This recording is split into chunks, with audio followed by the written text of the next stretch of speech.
Good evening, fellow Ambazonians, and welcome to this very special broadcast.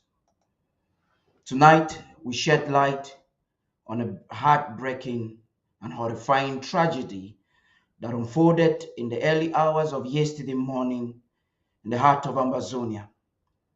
It is a story that has left our Ambazonian community and nation globally shattered and our hearts heavy with grief. We're here to tell you about the Manfe massacre, the Manfe Egbekaw massacre, an unspeakable act of violence that has claimed the lives of innocent civilians and left their loved ones in a state of unimaginable pain. As we delve deeper into this dark chapter in our history, we must brace ourselves for the unsettling truth that the people of Ambazonia are now an endangered race. Contrary to the distorted narrative spun by biased media outlets and those who seek to downplay the severity of the situation, eyewitnesses from the affected community have come forward to provide first-hand accounts of what truly transpired.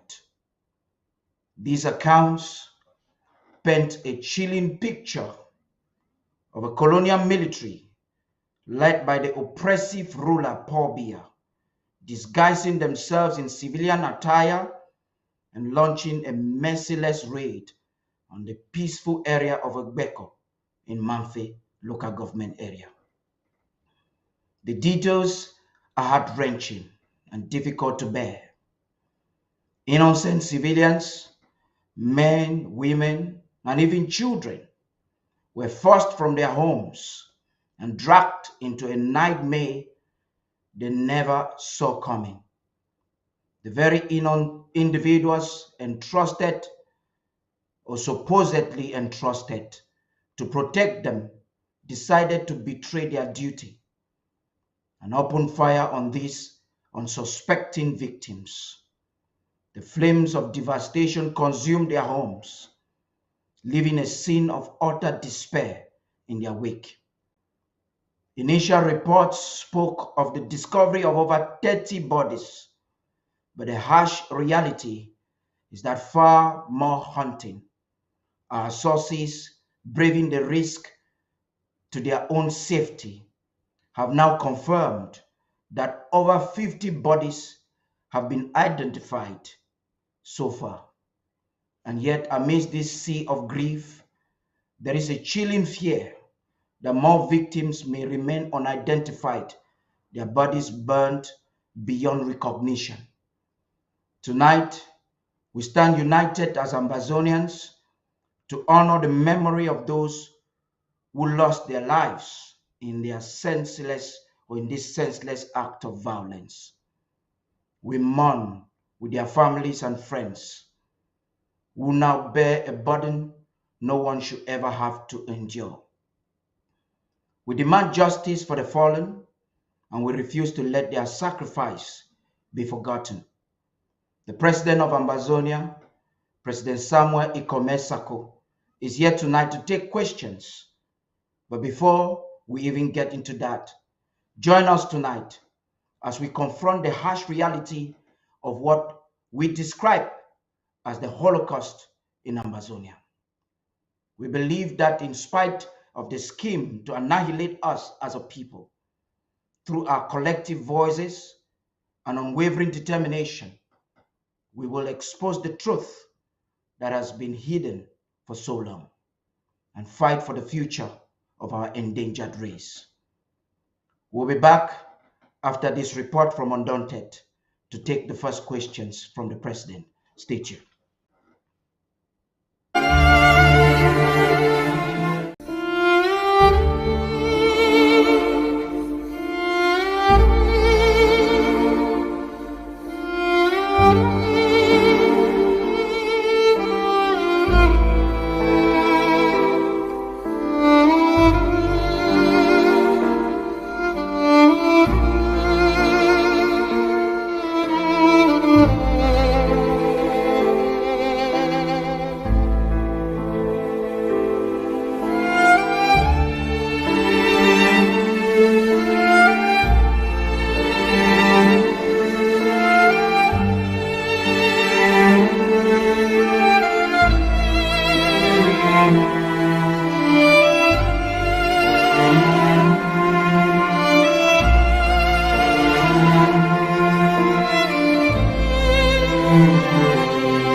Amazonians. Indeed, like our news director said, the Holocaust in Ambazonia is what we'll describe the Egbekaw Namfe local government area massacre. Well, in accordance to the shocking and horrifying massacre that we just reported yesterday, that occurred in the locality of Egbekaw in Mamfe, Amazonia, eyewitnesses from the community have provided first-hand information that contradicts the biased media reports and proxies of La République du Cameroon. It has been confirmed that the colonial military, 90-year-old ruler Paul Biya, disguised themselves in civilian attire and launched a raid on the area. Tragically, innocent civilians were killed and houses were set ablaze. While initial reports suggested that over 30 bodies were discovered, our sources indicate that more than 50 bodies have been identified, with fears that additional victims may be born beyond recognition. According to eyewitnesses, the colonial military arrived in pickups wearing military fatigue. However, they took the time to change into civilian clothing, posing as members of the Ambazonia Restoration Forces. These deceptive tactics enabled them to approach the targeted area without detection, leaving their vehicles behind. Once there, they mercilessly shot innocent victims, including women and children, after forcibly dragging them from their homes. Na colonial people, their chairman for 41 years, them we innocent Ambazonia them, they die all for this 41 years them. When I Isep, he descend this ekelebe them, they come for that side for Garbu, for Menka, for Pini, for Muyenge, for Bello, for Bali, for Maumu, for Matu, for Ekona, Kombo, Kumba, and other different places inside Ambazonia, Kiki them. The people them for Ambazonia and they suffer plenty. They don't cry plenty. For the number 6 day we been yesterday for November 2023 for on top this palaver for Egbekaw. For Mafe, for Insamanyu, counting of the this place day. Where these wicked people will public Ekelebe and go do this wonderful thing. 30 people don't die inside this palaver, so my country people they burn them, house them too. Social media, they for all sides, flop my country people, video them, audio them, picture themselves, even self some people them right time for right time for seek this bad thing where Republic do am for we Ambazonian country. I be picking for Mafe, strong Tori picking. And Tori he don't enter on top this palaver where it happened for Mafe so and the people the way they do am.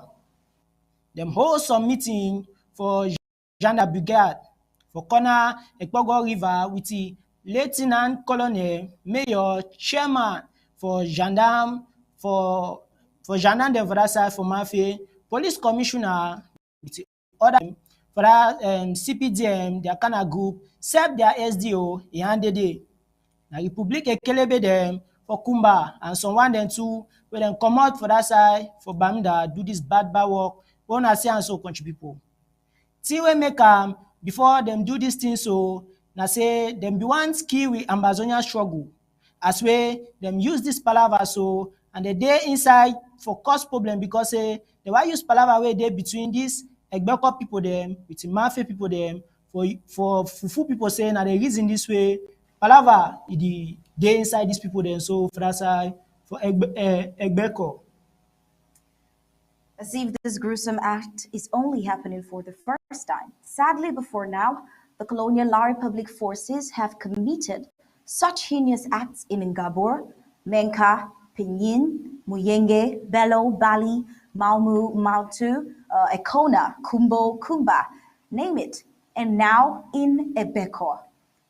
Placed, and the worst part is how they placed this on the Amazonian Restoration Forces, only to be disproved by videos, pictures, and even ammunitions used at the scene in their Egbekaw act here. The colonial CPDM mayor of Manfe himself, an absentee landlord, blames the act on the Amazonian Restoration Forces. Now the question is, how did he come to that conclusion? Reports have it that it's unknown gunmen, but he already has a conclusion. According to the mayor of Mamfe, Robertson Tabechong Ashu, he said it all happened at about 2:30 a.m. on Monday, November 6, 2023, in Egbekaw, where some separatist fighters from Akwaya Haven made their way to Egbekaw at the new layout, started shooting indiscriminately, and setting homes on fire while people were still sleeping. He added that so far they counted 24 corpses, but some could not be identified because they were burnt beyond recognition. According to anonymous a security source, he said civil meetings multiplied last month in Yaoundé and Boya. These meetings included the Prime Minister, Dion Ngute, the Minister of Territorial Administration, Paul Atanga Nji, Senator Mbala Moki Charles, and the traditional chief and soldier of the Rapid Intervention Battalion B, John Ekume, who is known as Moja Moja.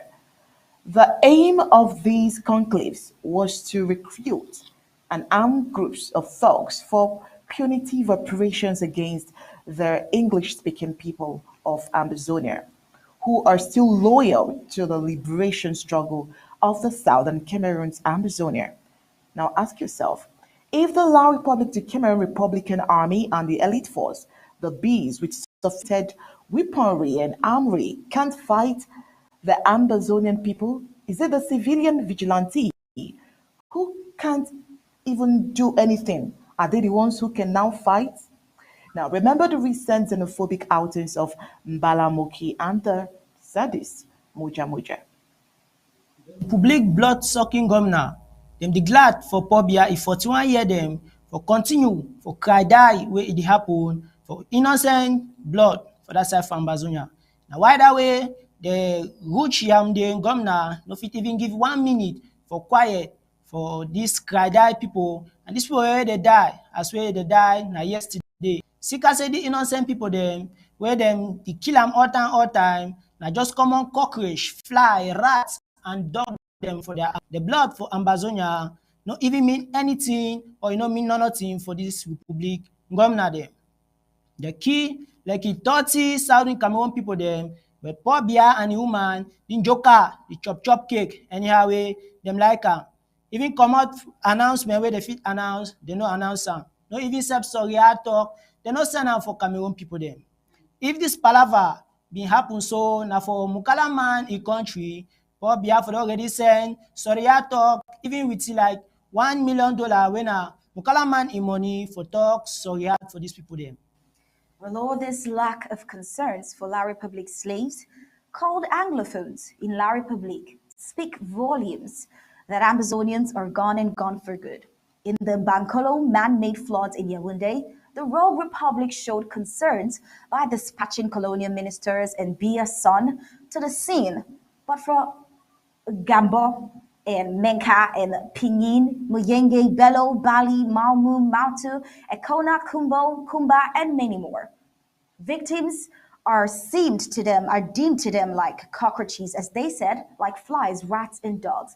And now even in Egbekaw, they remain lukewarm, proving this statement of theirs to be true, even though they paradoxically claim a one and indivisible country. Well, it's been over 3 months of peace with no attack whatsoever in most of the southern Cameroons. The dreaded October 1st went through without a single shot in the air, and this made Bia's men, who are feeding fat from the conflict, devise eating tactics and reignite it as it has always been the case. Reliable sources confirm that Ngongo last week ordered the disbursement of 300 million francs CFA for both colonial governors of the northern and southern zones to finance imaginary vigilante groups as it has been over the last 5 years. Now, a return to normalcy will mean the withdrawal of troops from southern Cameroon and the loss of their booty. So the only way to keep the war going is by carrying out such attacks and blaming it on the Ambazonia Restoration Forces. For those who did not know the two colonial La République du Cameroon governors in Ambazonia, just in case you do not know, well, we are here to tell you that they are placed on 50 million francs CFA each.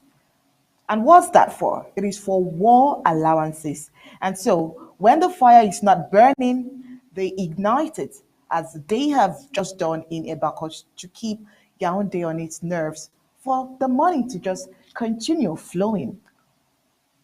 Well, La Republic colonial governors in Ambazonia, in Ambaland, and their acolyte, John Ngute, Paul Tassong, Atanga Ng, the BIRs, the CPDM, and the ADF, have successfully misled Yaoundé. In that manner, in Ngabor, Menka, Pinyin, Muyenge, Bello, Bali, Maumu, Mautu, Ekona, Kumbo, Kumba, amongst others. And now, in Egbekaw. Remember say you no fit fool all the people them all the time. Ambazonia, e fight na just fight. God ordain fight for freedom. And no matter the evil thing wey Republic, e dey do am for Ambazonia, Ambazonia go still win big time.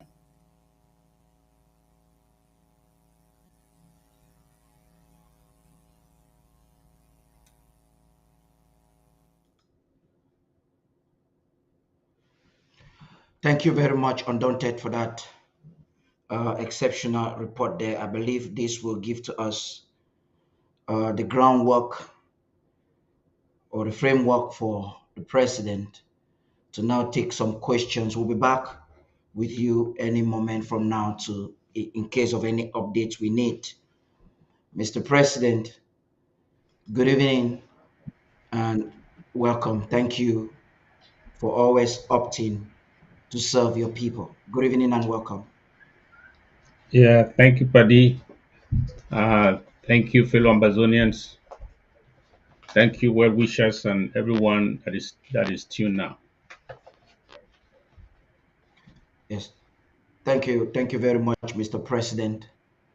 The massacre in Egbekaw Manfe is one too many of them, and I'm sure your mind is bugging with a lot of reports that we've gotten and diverse contravening or contradictory reports from different quarters. Atanganji did it in Pinyin, Menka. Portason did it in Lebialem. And now Victor Mengot has done it in Egbekaw. These are team players of the same coach, having the same playbook, recycling the same strategy. Mr. President, the international community is looking up to you today. Ambazonians are hoping to hear if something of hope can return to them. I'd like to ask you to please provide your immediate response to us or towards this shocking and horrifying massacre that occurred in Egbekaw and Manfi yesterday. And also want to apologize to those who were waiting for Lady Casey. She just indicated health challenge and she will not be with us. Thank you, Mr. President. The floor is yours. We are beyond shocked, and we are in the constant shock as we see our people being massacred mercilessly and being used uh, as political pawns to score political points, being used to create political narratives by a regime that has clearly qualified as a criminal regime that is committed and committing war crimes with impunity because of a silent international community that only ends up by condemning and doing nothing, nothing to hold them accountable, even when they have confessed to crimes, even when international bodies, Human Rights Watch groups have proven that these are criminals, these are people who have committed these crimes, yet there have not been any attempts to hold these people accountable. So now they are swimming in a wave of impunity. They know that they can do anything, nobody will hold them accountable. The only thing they need to do is to give an explanation. and nobody, there will be no fact-finding mission, there will be no follow-up, there will be no independent investigation to prove the truth. And so they continue in this war of attrition, hoping that by all means they will be able to subdue our people, turn them against the struggle, and cause the struggle to end without a negotiation, without negotiating with us. So they think they have the might, and we have nothing. So they can take us for they can win us in any fight in this fight, and own our land and keep us as their slaves in perpetuity. So that is shocking. My shock is not that you see this has happened. Some more are going to happen because the enemy has understood the language of the international community that they should go ahead and do whatever they can do. They will not be held accountable. So this will continue, and it's very sad that the world is reacting for lesser atrocities happening elsewhere, but doing nothing for what is you have rightly described as the genocide going on in Ambazonia, and doing nothing. I'm short of words. It's very sad. My heart and prayer goes to the people of Manu, people of Ambazonia. This is just one out of uncountable massacres. What can we say? The one thing I know is that no people pay a price to this extent and will not gain the crown. We have paid beyond the price for our to go our separate way now. Because all this is still telling us one thing. The killers of these our children cannot be our neighbors, cannot be our neighbors next door, or cannot continue to govern us. For us, we are animals. This is how to treat animals, not how to treat people. The ones called brothers in 1961. This is not how it is. I know they have. Here's one thing: when a crime is committed, before somebody should be made a suspect, there are certain things that investigators look for. But be very careful with those people who start giving you details of what has happened even before an investigation. That's what criminals do to hide their crimes. And I saw that all over the place. Minutes after reports came, I saw them parading in the CPDM regalia, giving details of the crime, which happened at night. but but at night they already knew the details of everything that happened to the victim, what was done to the victims, and so on. That is to tell you that it was premeditated, it was planned, and they had all the scripts written. And I will be able to explain more as we proceed. What, in my understanding, analyzing it as an actor in this struggle, knowing the character and the behavior of the parties, I can tell you exactly what is cooking because it's not different from what we know. Thank you very much, Mr. President. Your Secretary of State for Communication and IT sometime last week sent out an audio in anticipation of the horror that awaits our people. Now, that's just to confirm what you have said. From what we have received, eyewitnesses have described the colonial military, describing themselves as members of the Ambazonian Restoration Forces. How do you explain this deceptive tactic? And what actions will you take to prevent such incidents in the future? Or how do we try to avoid that within our community? What framework does your government have to help reduce such schemes from the enemy? What we need is to educate our people to not fall for the propaganda crap by the La Republic to come or for the killers' propaganda. If our people don't fall for it and don't do anything stupid against the true liberators in the land, then we shall always prevail. And I know we will. So my hope and faith is in the people of Ambazonia. There's nothing we can do except the people decide that we do it. And we will prevail. Because what people call vigilantes, they don't exist. The vigilantes, as as recruiting people from the population to be vigilantes, to like Mbelamoki said, to terrorize the terrorists, that they will not find anybody to recruit from the population.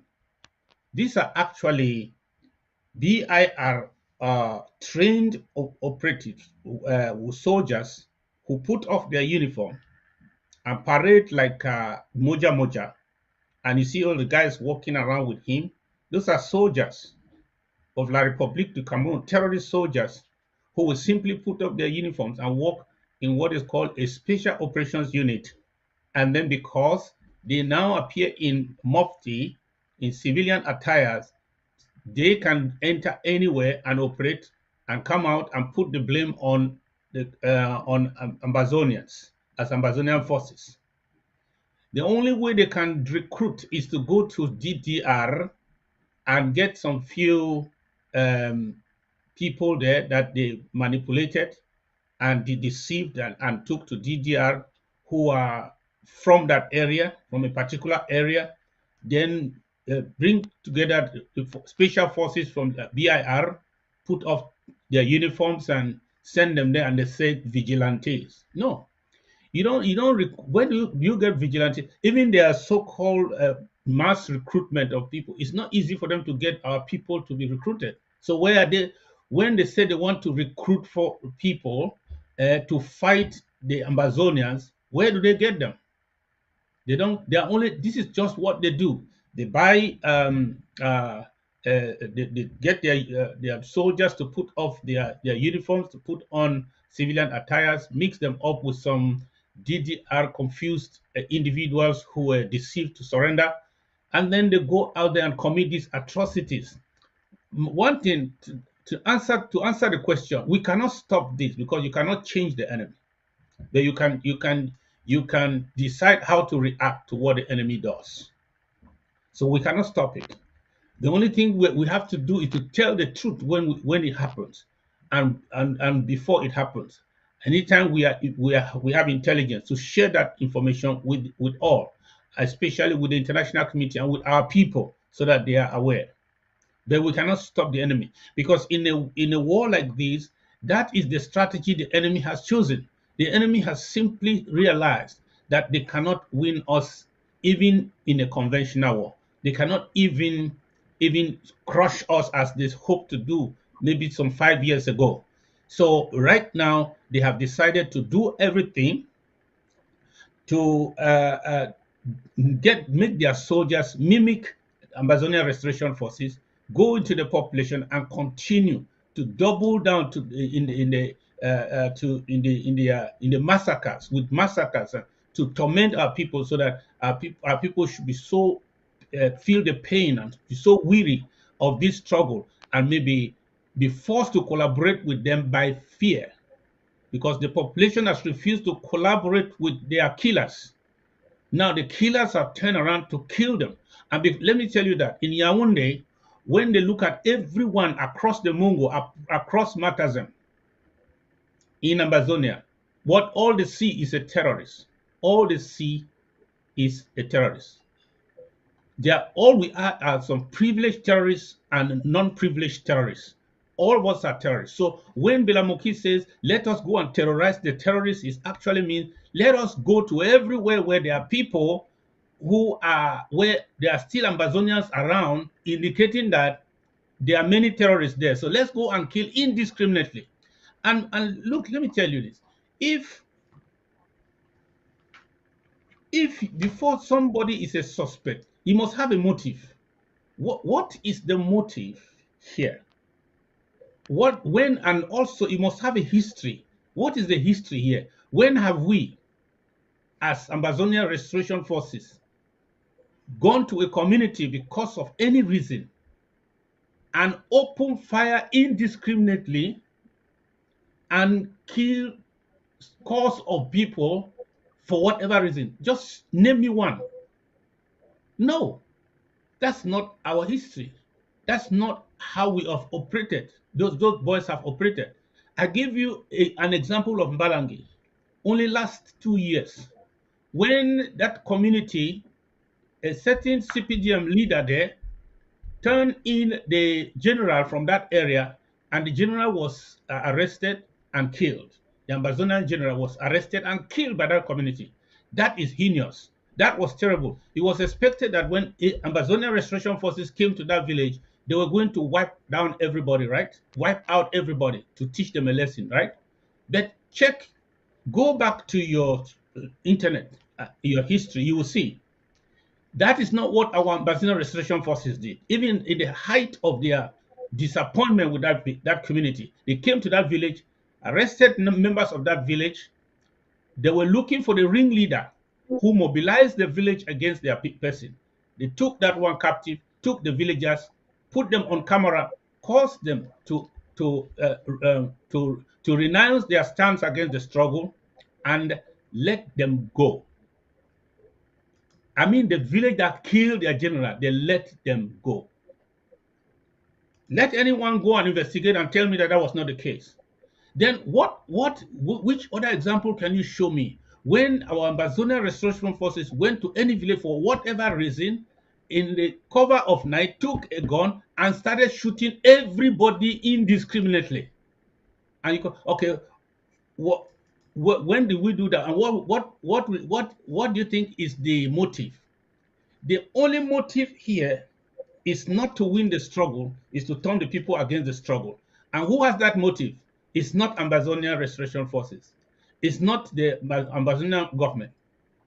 It is the La République du Cameroon CPDM operatives who think that if they carry out such collective punishment, such heinous acts against the people, the people can easily be influenced and manipulated to turn against the struggle. That's the motive. They can pay for that. The Republic of Cameroon is willing, and they are paying for that to be done. But we don't have any reason, even when we need to correct our population, we don't have any reason to carry out acts that turn a population against us. That motive is not there with us. So you can see what CPDM contractors are doing. These are the war contractors. This is what war contractors will do for La République du Cameroon, because they cannot win the war, the real war that is before us, before them. The real resistance we are putting up against them, they are beaten down. They are completely defeated. They cannot win us at that front. So they are hoping against hope to do whatever they can to turn the unsuspecting population against us, forgetting that the population is not different from those who are fighting.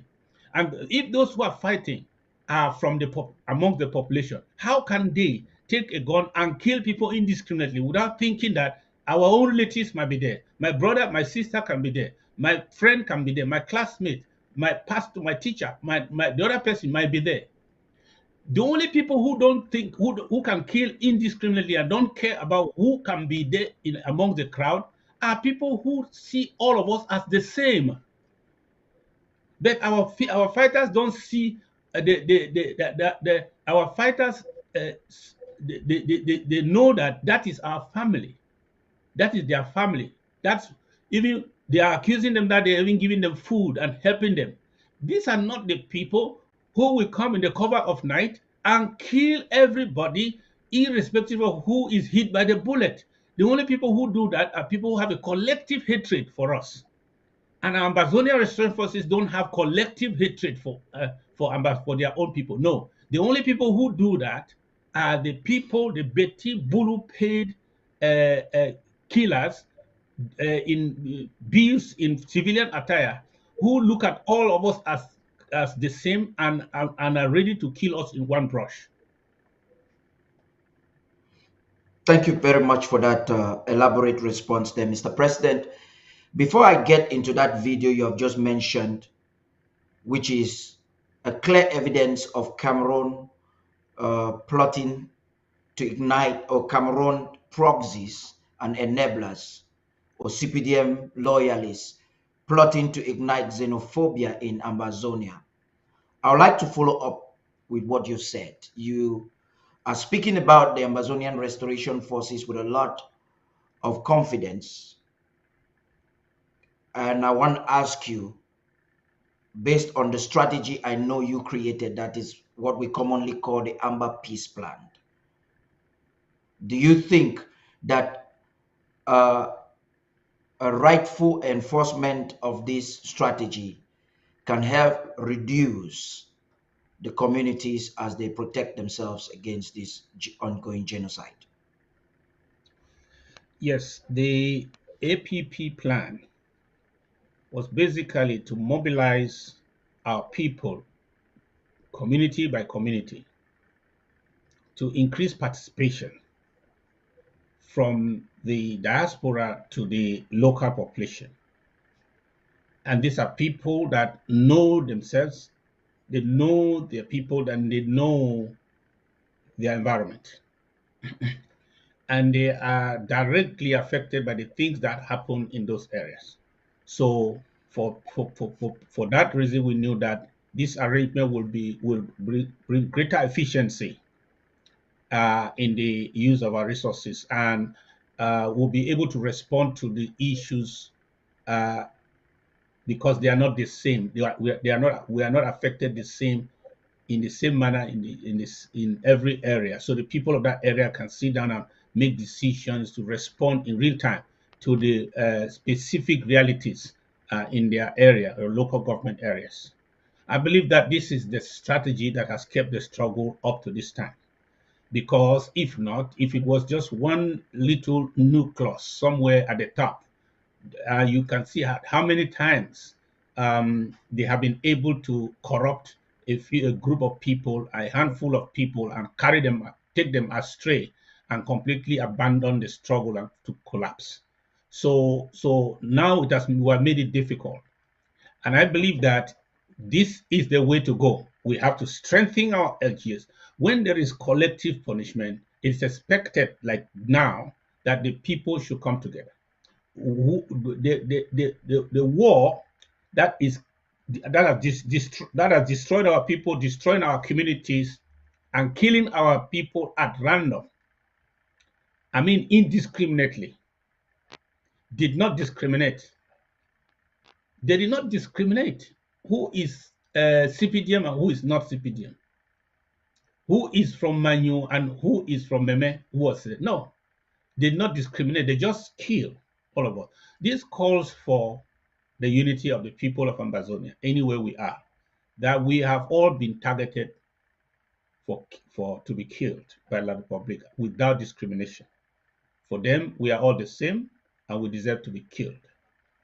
So this is a call for all.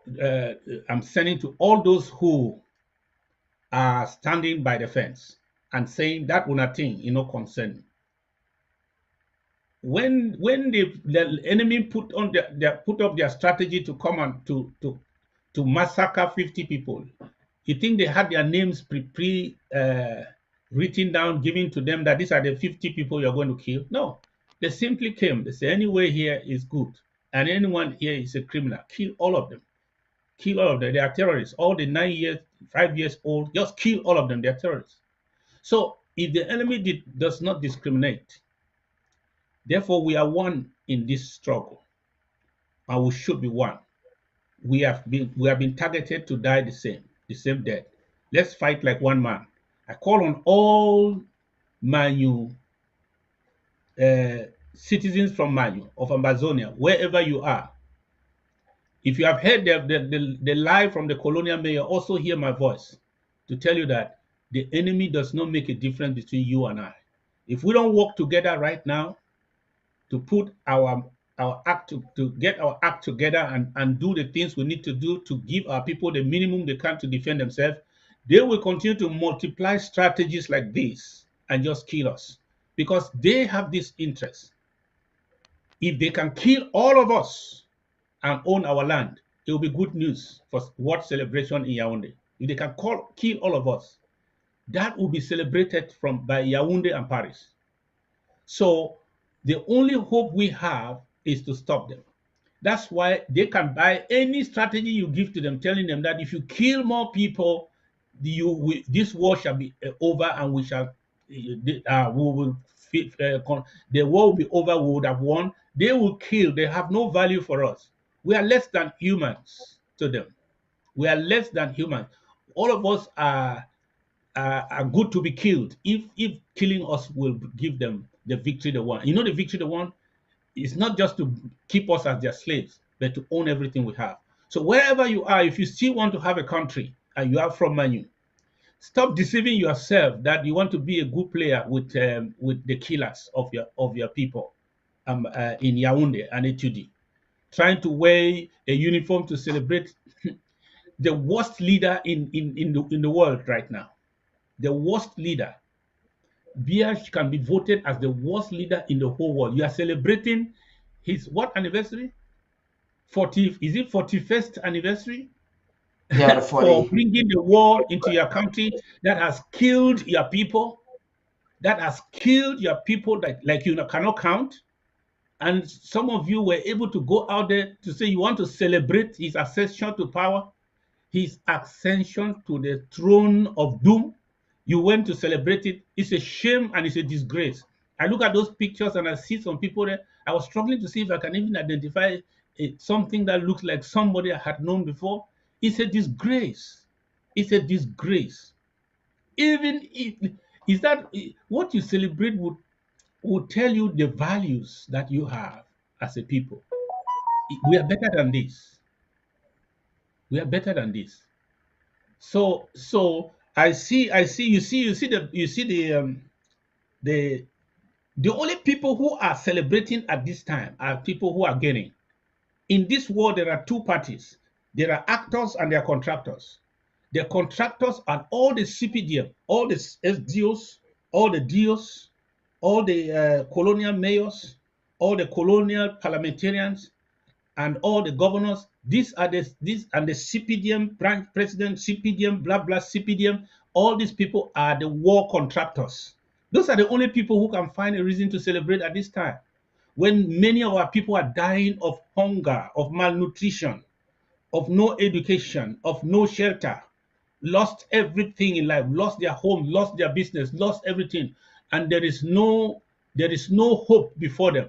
And some people are celebrating. Those are the war contractors who have something to gain from this. Anytime we die, anytime our people die, there are some people who have to gain something.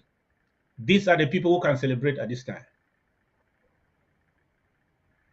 Well, Mr. President, with your permission, I would like to introduce the video you just highlighted that confirms what the colonial administration is scheming with their proxies to do.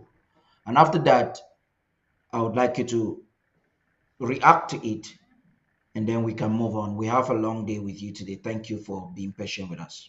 Terrorize the terrorists. It is a powerful phrase that should inspire every Southwesterner. The Southwest region is under siege. Enough is enough, and we can no longer tolerate it. You are either with us or you are against us. Your Majesties, the British man says the crown cannot be safe when the cottage is not happy. Those who get angry with the words that come from Belamoki, it's their business. I'm talking for the Southwest. If you ask Southwesterners and they say Belamoki is wrong, crucify me. So you should stop. Some of their agents are here in this meeting.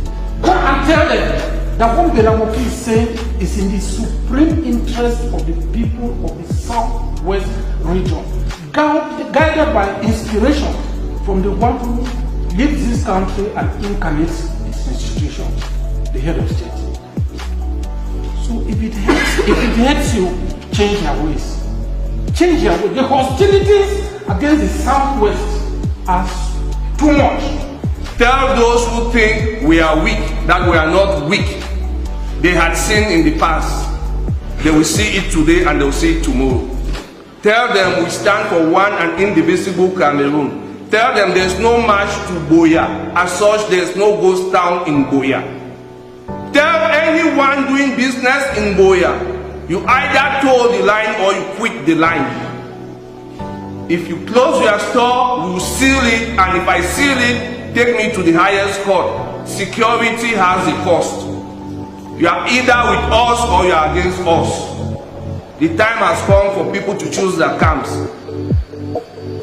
I want to say it vehemently clear. Any bike that will be picked up, the owner should kiss the bike goodbye. We have children who have not gone to school.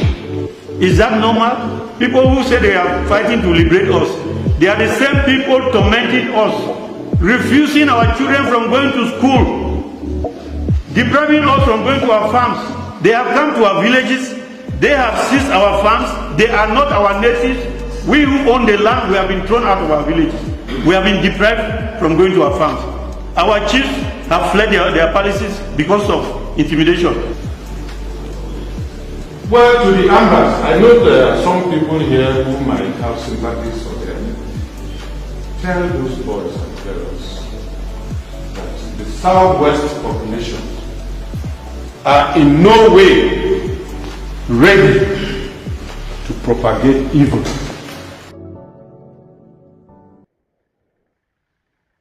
Mr. President, we just watched a heartbreaking, I would say a hard to watch video or clip there of stakeholders of an evil system, or should I use your term, contractors, intimidating, manipulating, and instigating mayhem on the people who are supposedly theirs. And all of this is for self-interest. There's so much for us to pick from that video that should be a call for concern or intervention from external parties or partners that be. After watching, as the one leader that Ambazonians are looking up to and counting on, and that the international community is listening to, what do you have to say? Yes, people commit crime in plain sight. They say things that are betraying their criminal intentions in plain sight, and some people would pretend that they did not hear. So let me help to analyze a few statements. The governor, being the chief perpetrator, gave he gave the theme, and his theme was terrorize the terrorists. So the question is, who do you think he is addressing as the terrorists? If you want to know the meaning, the rest of the people who queued after him gave you a meaning. One of them said, if you are not with us, then you are against us. So, and the next one started talking against the population, who for one reason or the other, they feel that their lives are in danger. Even the criminal forces of the Republic of Cameroon cannot guarantee their security, so they cannot go out on Mondays. They cannot go out when there is lockdown. So, but according to these criminal contractors, these regime war contractors, everybody in the population who has any sentiment, you hear them keep saying, I know some of you are here, you have sentiments for them. All those are, that means those are the terrorists they're talking about. That's how they defined terrorists in that meeting. That means that anyone who has sentiments for them is a terrorist. Anyone who will not do anything to put his life in danger when orders are issued by the Ambazonian government is a terrorist. And anyone who is against them in perpetrating this war of genocide he is a terrorist. So when their boss says go and terrorize the terrorists, now you now see why they do what they do. You now see why they target the population. Because according to these people, the population of Ambazonia, the people of Ambazonia are terrorists. So when you cover your eyes and take a gun and pull people indiscriminately from their houses and take them to one public square and massacre 20, 30 of them, you are actually killing terrorists. So it is clear they said they said what they were going to do, and they have done it. And now some people are looking left and right to get the answer. No, in their own vocabulary, everybody who does not agree with their agenda to kill their way to normalcy is a terrorist. And anybody who lives in an area where he hears that they are still observing ghost town or they are not going out when their lives are not secured, all those people are terrorists. If you are not for us, then you are against us. That is what they said in the meeting. Therefore, all these are terrorists. And the governor said, go and terrorize the terrorists. And so they enter a community and look at in the cover of night so that they don't no regard to the faces or whoever or whatever language they speak, pull them all out and kill all of them. In their own estimation, they are killing the terrorists so that the rest of the people who were against them before should at least turn around and be for them. If you are not for us, then you are against us. We kill you as a terrorist. That is the modus operandi of these contractors, these war contractors. Some of their names I can assure you they are already with the ICC because our petition is right there. One day, the conscience of the international community will do the right thing and there will be investigations. Not from the mouth of a colonial perpetrator of these crimes to give his own narrative and tell you that is the conclusion. It will not be so. There will be an independent fact-finding mission and the truth shall come out. All these war contractors, many of them, that's why they are scared. When they think that the war is almost coming to an end, La Republic is almost beaten down to their knees, they may accept a negotiation. They decide out of desperation, they decide to create a scenario whereby if the international community will buy it, then they will consider us as terrorists that don't deserve to be negotiated with, so that the war should not end. Because for them, the end of the war is the beginning of their doom. That is what is happening. These people are criminals. They are criminals. They have decided to kill every Ambazonian, every Southern Cameroonian who does not agree with them, is against them, and a terrorist to be terrorized. Mr. President, I was just about asking you what are some of the actions you have taken to make sure that justice, even as we prosecute the war, can be granted to the peoples of Southern Cameroons. We've seen men in suit actually inciting xenophobia, which is a crime against humanity and a clear-cut crime against the basic human rights of Ambazonians. I'd like you to inform Ambazonians before we get to discover the techniques that these individuals employ on the ground to do their offenses. I want you to talk to Ambazonians. After watching this video, I'm sure you're not watching it for the first time. Did you take any proactive steps to call for international intervention? The first thing we did was to make sure that we informed both the international community and the local population about what this meant. And that's why there was a published press release. Immediately those remarks were made public, and we informed the international community about their intention. It was even agreed in their meeting that they were actually going out to do the recruitment of forces that would be to terrorize the terrorists. It was published here and there, and we made sure that we reported that to the appropriate authorities, and we made our people aware. That's one thing. Our next move was to prepare our forces on the ground for this, because this is understanding how the enemy operates is important. This is what they do. They cannot succeed except they have to recruit some people on the ground. When the system has kept people poor, completely dispossessed of everything, they are just living on basic animal needs of eating and maybe not even shelter, survival. Then they can come with some little amount of money and buy them here and there and make them join. The contractors will recruit them and make them informants. Even for 5,000 francs a month, they will do it. In that state of poverty, 5,000 francs is like a gold mine, and then they will recruit them.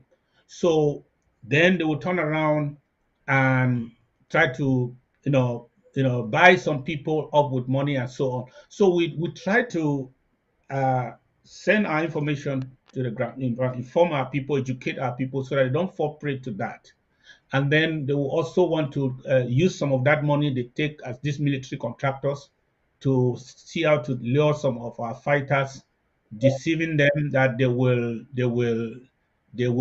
will be better off and they should join them. Then at the end, they will simply disappear. They will be neither here nor there. In between the bush and DDR, many of them die. So we made sure that La Republic will not use our own. We have done everything we're supposed to do, and we are doing to make sure that our own will not fall prey, and then our boys will be smarter, and they have their own countermeasures to that. I can tell you that you can also see that a lot of those their those their informants and so on, many of them have been targeted because we are on a hunt to make sure that anyone who allows himself to be recruited because of hunger, yeah, it means you don't want to live long. You put yourself in the enemy's uh, uh, target to become a target for no reason. So be wise. We have basically educated our people and mobilized our forces to make sure that they handle that as it happens here and there.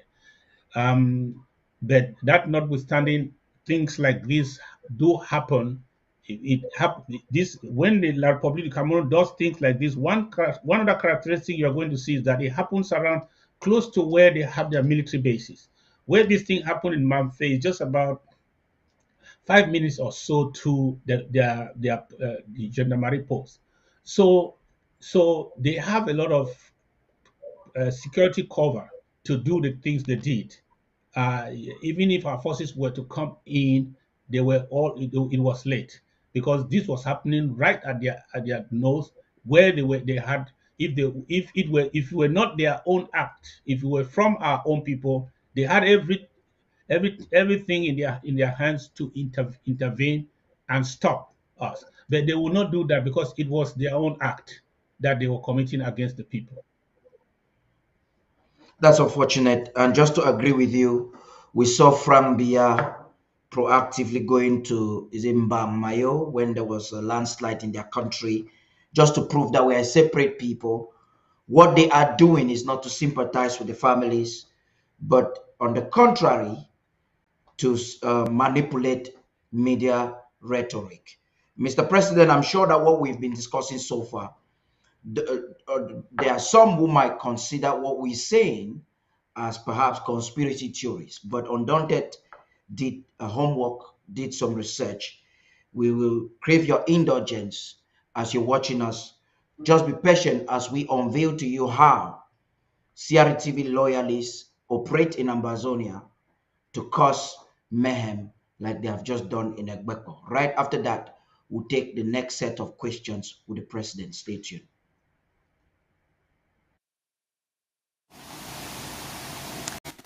Well, the president said it is no news that the CPDM loyalists create fake amber groups with a mission to terrorize the civilian populations until they turn their backs against the Ambazonian liberation movement. Well, before we delve into this, let us take a flashback. In a report released on July 4th, 2023, Amnesty International shed light on the alarming human rights violations inflicted upon the population in Ambazonia. The report called for immediate action from the authorities of La République du Cameroon to end the violence, conduct thorough investigations into the atrocities committed, and put an end to the killings, torture, rapes, and burning of houses in Ambazonia. Amnesty International poses a crucial question. And the question is, how can the La République du Cameroon expect to provide credible solutions when they themselves are responsible for perpetrating these atrocities?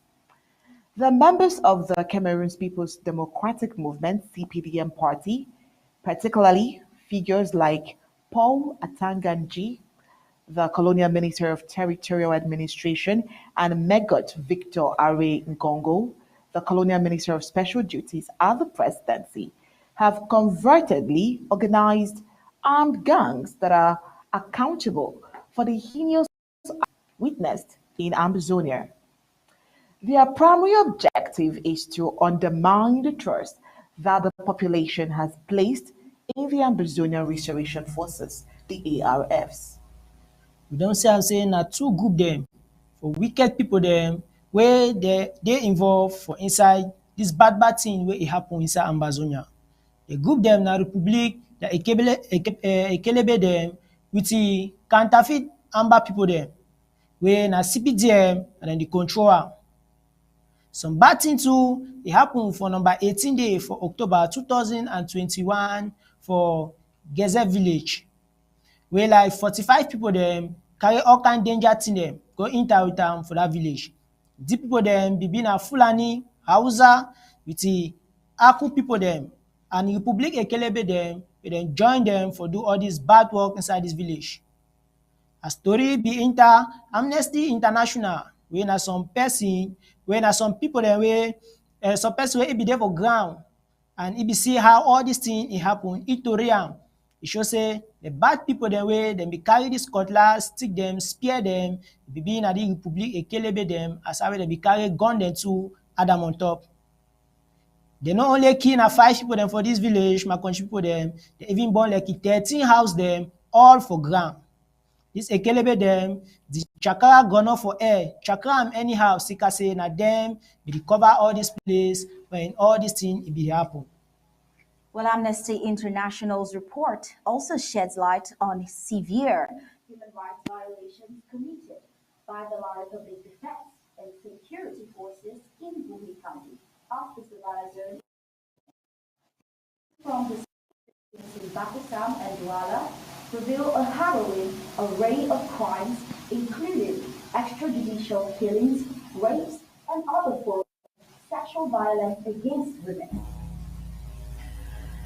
Their testimony, provided by Amnesty International, paints a grim and heartbreaking picture of the atrocities being committed against the Ambazonians by the colonial ministry of La République du Cameroon and the deceptive amber groups fabricated by Atangan Paul and Megot Victor Are Nkongo. It is disheartening to hear their first-hand account of one victim who recounts the harrowing events that unfolded on the 3rd of September 2021 in her village. Now, according to her, when she spotted the approaching military forces, fear gripped her and she swiftly gathered her daughter, seeking refuge within the safety of their home. However, their attempts to barricade themselves were futile as the military forcibly broke down the door. The victim's husband was then ordered to lay down, while she herself became a victim of rape at the hands of military men. Country people them, this kind of wicked so you know only end so as way they carry them, go with them for them Ekelebe camp. And they not be only carry them go so, them be They with the different woman dem like 13 dem for dis woman themself, and the smallest woman for inside all dis pipu e be dem na 12 years for age. And as the tori go, dis wicked pipu dem really suffer dis pipu dem wey dey carry am. Dey no even care whether woman dem dey there, dey no even care their age too. Day and night, dis wicked ekelebe dem rape me dis ngondere dem for anyhow wey dem like am.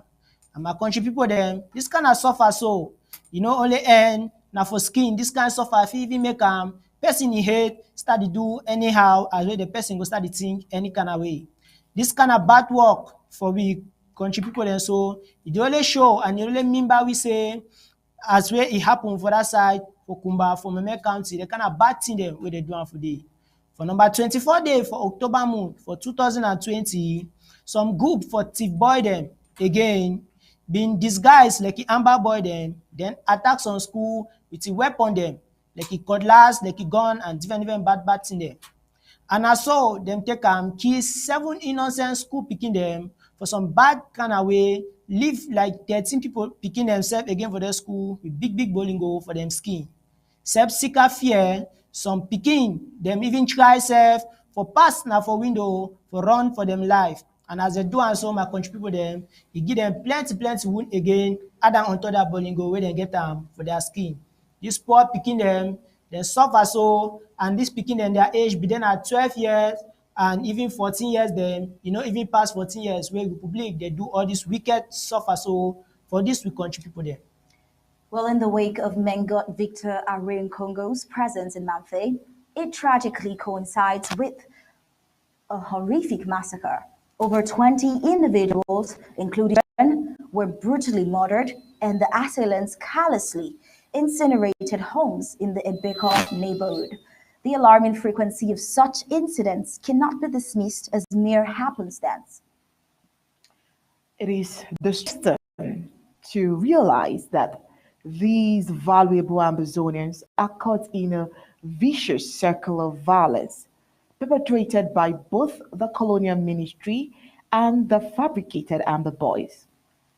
The testimonies and accounts highlighted in this report sheds light on the immense suffering and anguish endured by the Ambazonian people.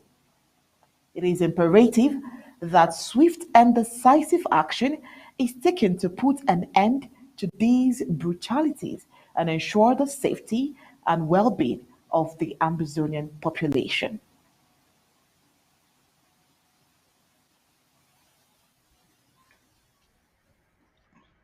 Welcome back. Thank you, Mr. President, for your patience. We thought that coverage was necessary.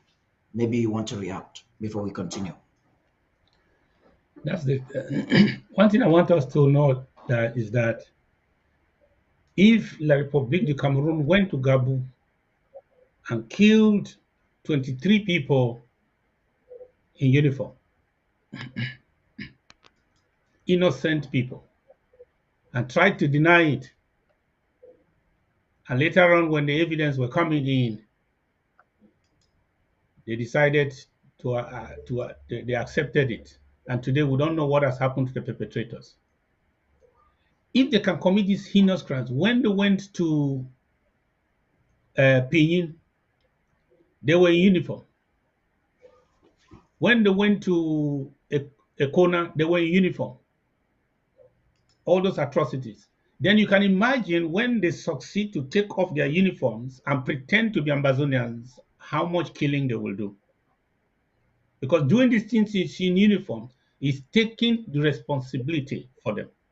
Then imagine when the disguise is complete and they are thinking they are struck, they want to give the impression that it is Ambazonians doing it. Then imagine how depraved they will become. That's just a food for thought. I was just asking to know. And this is so we know exactly the type of person we are dealing with. La République du Cameroon, we have no value in their eyes. Matter of fact, we are an obstacle on their way. Whatever they can do to take away the obstacle so that they can own everything we are and everything we have, they are ready to do it. So their new strategy is here. Take off your uniforms Go into the communities, kill as many as you can kill until those who are remain will say no more again. And then the struggle will end, and then they will keep our land for themselves. How can the occupation, how can the one who has occupied our land call us terrorists?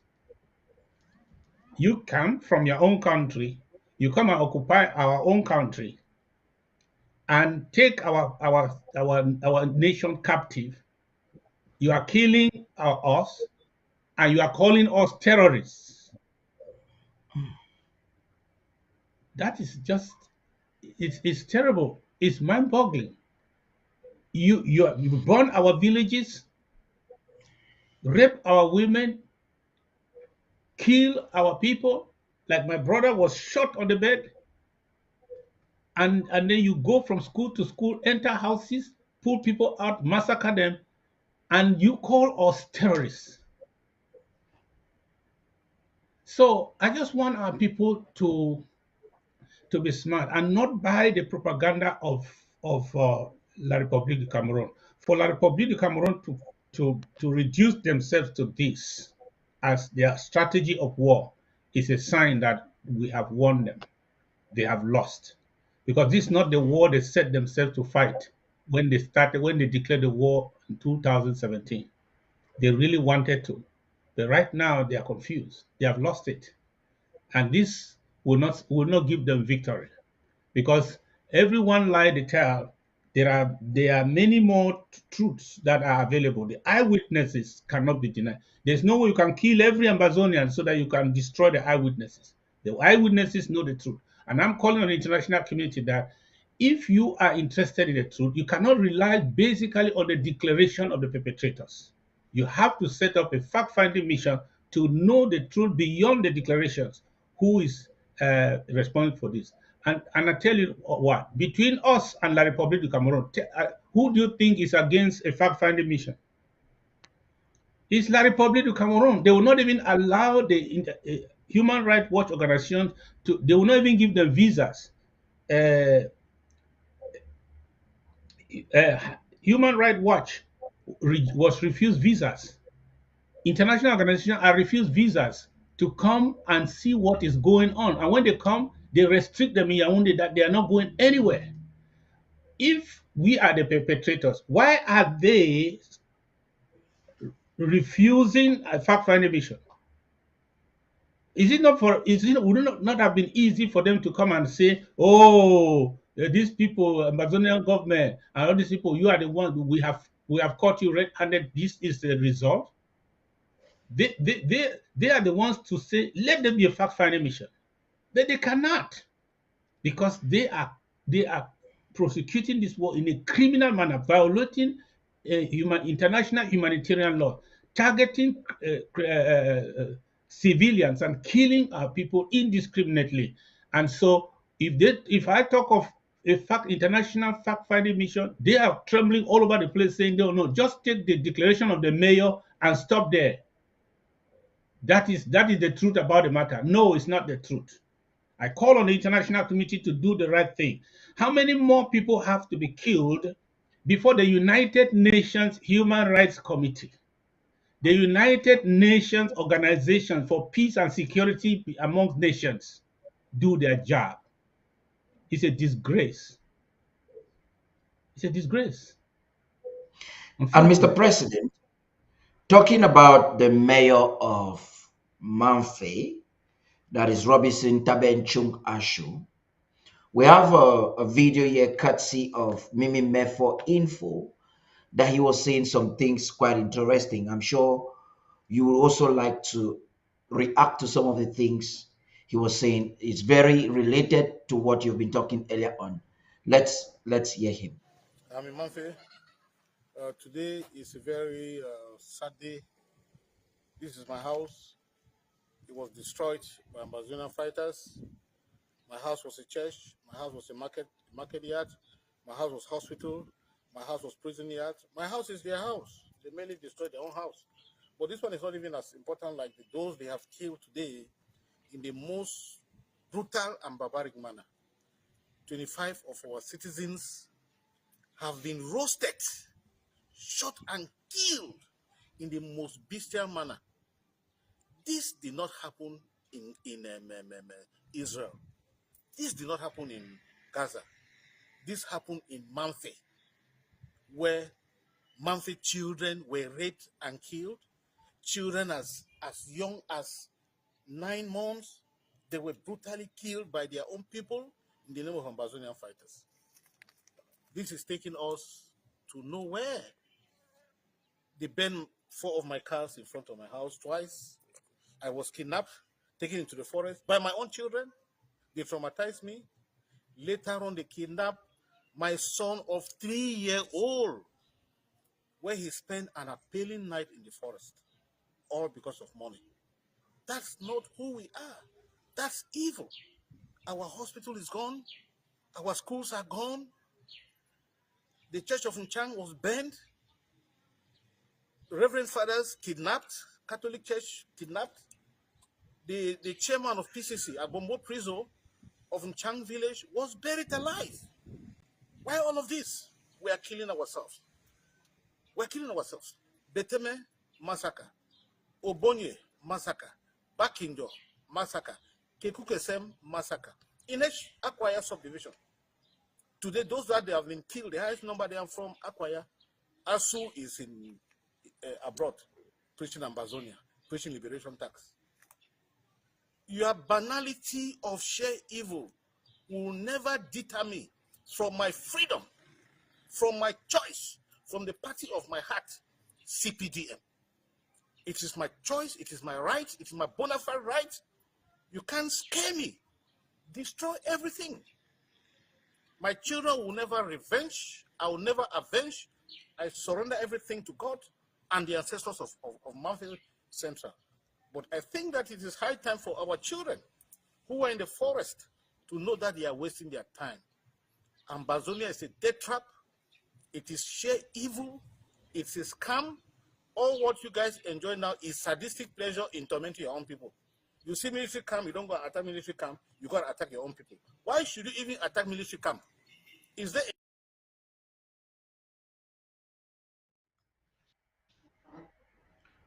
Mr. President, the movie actors seem to be having some punchlines in their scripts. What Now do you let think? me ask you something. If somebody is an administrator, whether elected or not elected, and a tragedy like that befall you in the middle of the night, and you have a record that that is not the first time, when let them show me one outing where he called for an independent investigation of what is happening, because that is only what a sane mind, an innocent person who is just being an administrator would say.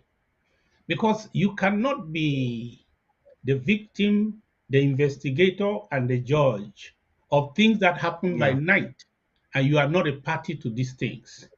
Then you just yeah, wake up every morning after a crime is committed, you pass a verdict of guilty and not guilty, and which party is the perpetrator.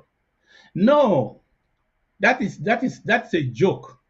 If you are a real administrator, you will say, since these things are happening, you would have been calling like I am doing, calling for an independent investigation of these crimes that are being committed against your people.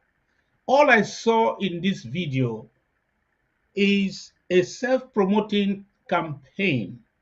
He came there to enumerate all his achievements. The achievements in this struggle for these contractors is when you can prove that you have suffered a lot of pain because of this war, that you are still standing with the CPDM. When you present that, that's a high qualification.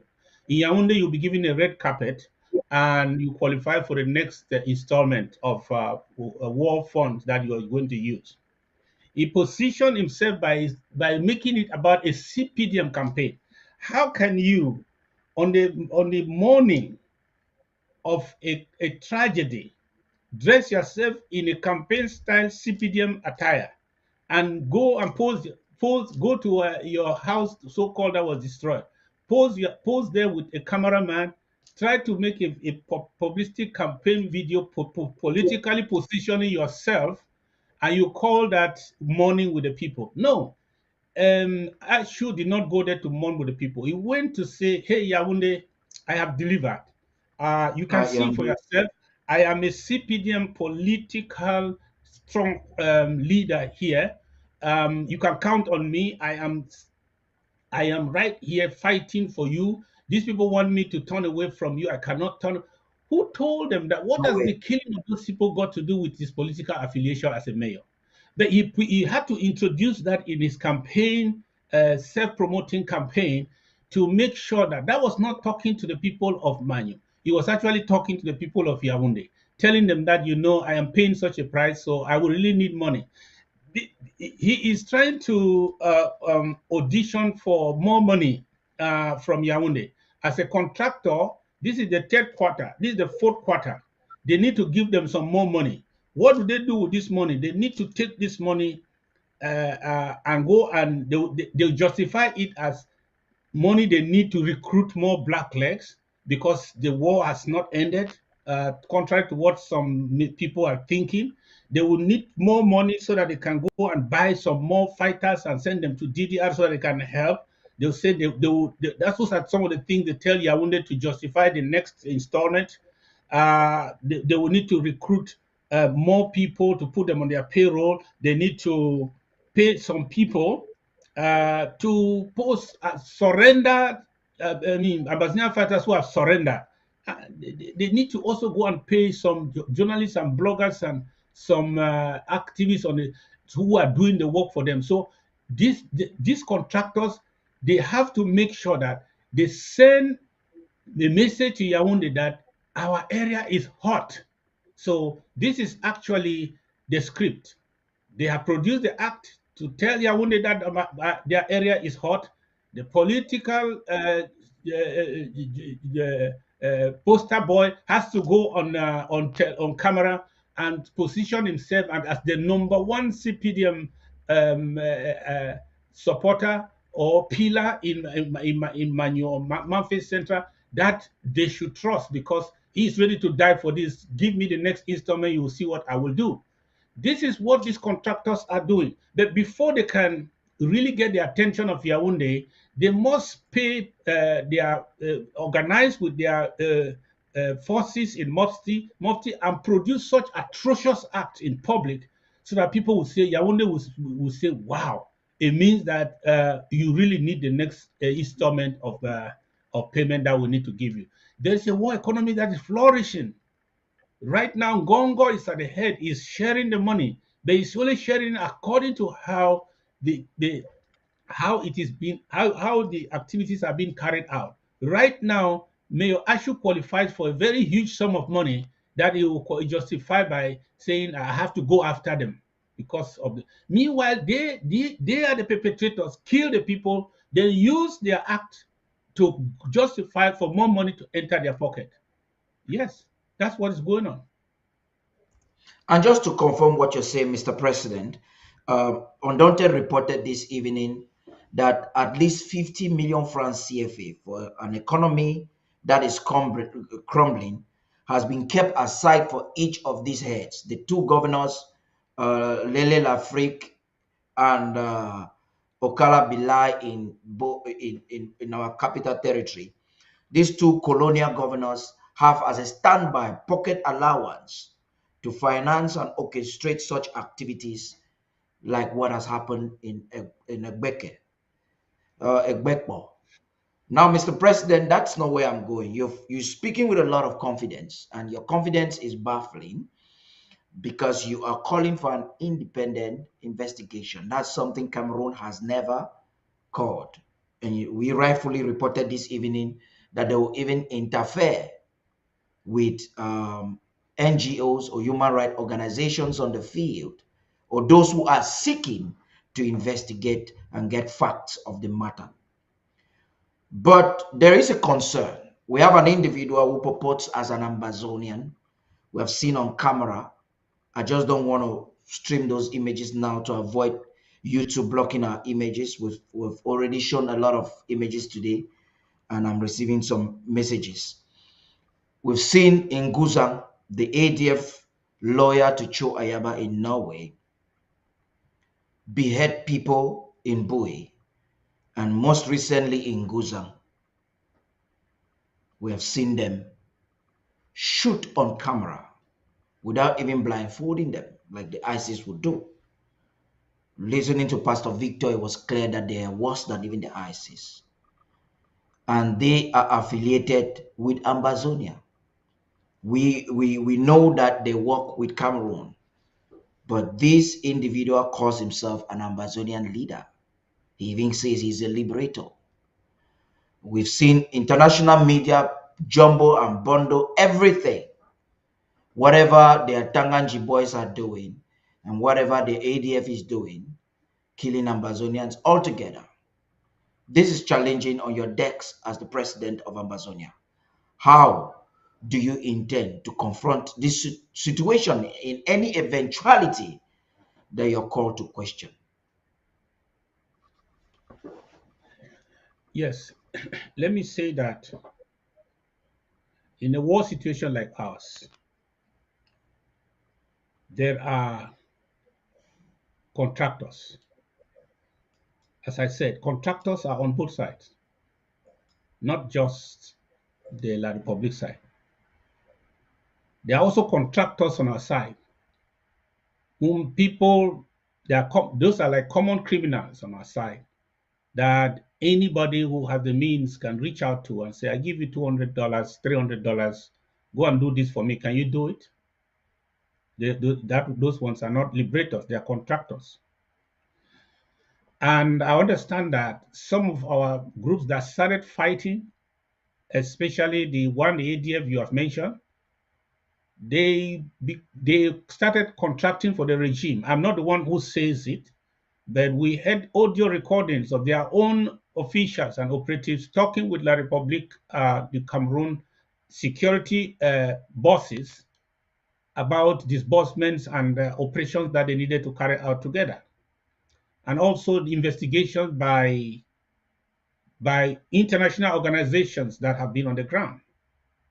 So, but let me tell you that even in a contract among contractors, not everyone knows that he is being contracted to work for something or against something. Usually, it's one person that takes a contract, is the one who signs the contract, or one or two or three people that sign a contract. The rest of the people are simply co-opted or they are hired for a job. And they may not even know exactly why or who, what, the details, but they are simply going for a mission, and the contractor has cashed in, and whatever he gives to them is their own share, whether they know it or they don't know. And that is what is happening to some of the people on the ground who call themselves ADF. And there are also those who, because these criminal groups are not everywhere, they are not everywhere. But there are also groups that have been infiltrated. And that's what happened with some groups. They have been infiltrated by the La République du Cameroun operatives, special forces that have been able to infiltrate them, and they are operating amongst them as if they are Amber boys. The one characteristic is that the moment they penetrate these our forces or these groups or camps, they immediately turn them against the struggle. They make them stop fighting La Republique, because as long as their agent is amongst them, La Republique will know that particular camp and they will not attack that camp. They will not go after that camp. So we have infiltrators, and what will they do? They will make sure that while they are within there, they turn the guns, they turn the war not against their own people, but against our own. They are there to promote infighting. And once they have infiltrated, that's what they do. They try to use their group to fight other groups that are actually loyal to the struggle. Then there are compromised groups. And you see, and when we say group is compromised, people will say they have this. Do you think everybody there is compromised? No. It takes one person to be compromised, and the rest are part of it, the bandwagon. They love him. They love them. They like the way the person talks. They like the way he does things. They like his arguments. They like his strategy. They like, and then they follow. But they are actually a bunch of compromised people because they are following a compromised leader, a compromised mission. The mission compromise. When the mission is no longer to fight the enemy till the end, when the mission at the head is no more to fight the enemy to the end, that group is compromised without knowing. They can be there charging and claiming they are this, they are not for this and that, but before you know, it's the head that gives the direction. And so the direction will always be the opposite direction, not the one that they intended from the beginning of the journey. That's what is happening now. And on the other side, we have these contractors who are working in diverse ways because they have to find a way to justify the money that is being given to them. They have to promote the war because the end of the war is the beginning of their doom. They have to do everything to justify the next paycheck that is coming from. Those are all contractors, and so when I say we should, I'm calling for a fact-finding mission. I am not limiting it just to one side. Our people, I speak on behalf of the people of Ambazonia. We are sick and tired of any war that is just killing our people and anyone taking advantage of this to kill our people for his personal gain. I'm calling on the international community to do the right thing now and make sure that carry out independent, impartial investigation of all these atrocities across the board. And anyone who is an enemy to our people, his origin notwithstanding, deserve to be treated as such. And I am not oblivious to the fact that when such investigations are launched, some people on both sides will be investigated, and the truth might be might surprise some people. I'm not surprised about that. I know what I'm asking for, and that's the right thing to do. Those who have committed crime and confess to the crimes and own up to the crimes, good. If they think those are not crimes, when the investigation is done and the reports are submitted, then the world bodies will decide, or probably the ICC will decide what constitutes a crime or an alleged crime that deserves a trial. Those that will happen, and I know it will. And I tell all the fighters and all those who are loyal to this government that day will come. We should rather be going to Boya instead of going to the ICC. And some of these La République du Cameroon contractors, they think that Biya is a god who has given them total immunity and guaranteed that they can kill us, and the next morning they can make a statement declaring their innocence and putting the thing on us, and that's sufficient. Nothing will happen to them. To know that there will be a day of reckoning where all those their statements will be used against them, because the truth will be revealed.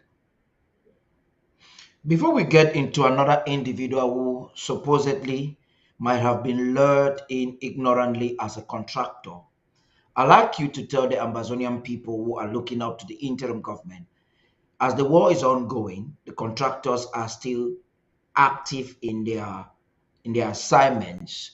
How do you, or what have you put in place to avoid the interim government being infiltrated drastically like we saw in 2021, and to prevent yourself for also being mingled with such enablers from Yaoundé?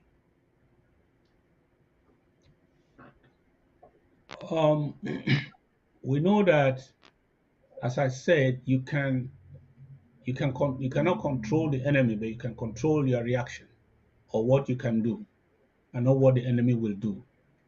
You can only predict, but you cannot stop it or change it. The enemy will always come and try to infiltrate our ranks and get contractors even amongst us, people who were once upon a time fighting passionately for Ambazonia will be contracted. I have discovered from my few years heading this struggle that if you are not smart, if you are not smart, let me know you're smart.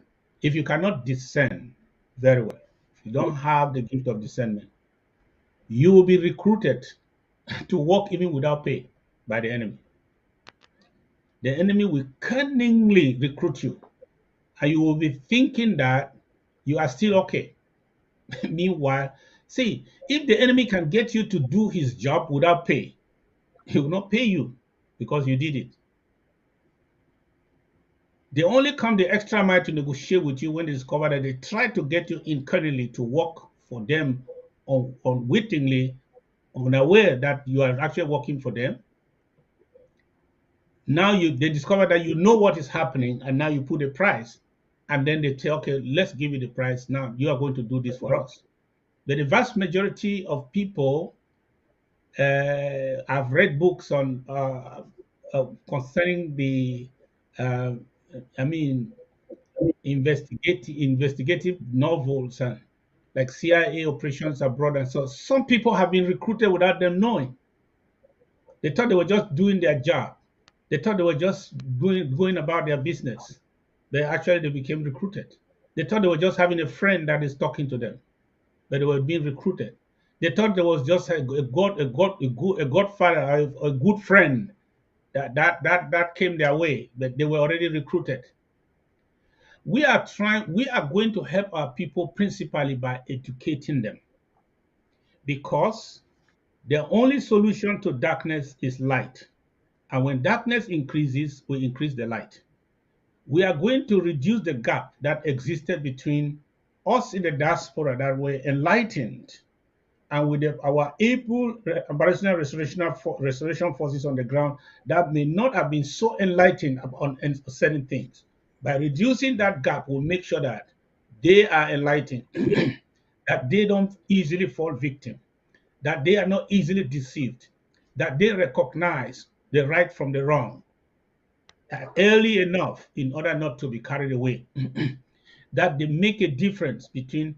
So we have done that since last 2 years when these coup plotters, almost destroyed the interim government. We went hands on to make sure that we are able to bridge that gap, and educate our people. Make sure that no operatives at the county levels and so have the monopoly of dealings on the ground without our own operatives at the center involved, so that at least we are not cut off. We are not cut off such that if one is compromised from a particular area, it just carries everything away. That's not going to happen again. We have taken actions to make sure that we hold this revolution with many strings, so that when one string is cut off, there will be two or three more strings that can still keep it together. Thank you very much for that elaborate answer. Your plate is full, and every time or any moment we have the opportunity to talk with you, we want you to just talk on almost everything. I know you're busy. As we navigate towards the conclusion of this conversation, there are two things that have happened recently. One is about a supposed registration of Ambazonia in the United States. It's laughable based on my understanding, but perhaps you see some sense in it. We also understand their patterns being made with logos that were not created by them. And this is an individual that was supposedly dismissed by you because of his recalcitrant and unconstitutional behavior within government. It's a difficult situation because it does not only present us a ridicule before the international community, but since he is what I call a loud sounding emptiness, a lot of people could be swayed, even people who seek for the genuine freedom of Ambazonia.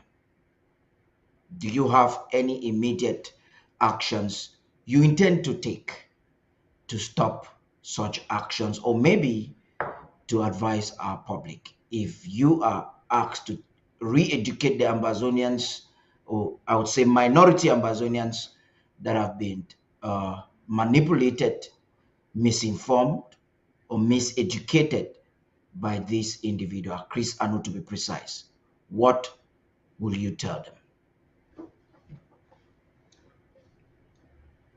Yes, one thing I would tell Ambazonians is that you are free to judge all of us beyond what we say. You are free to look at all of us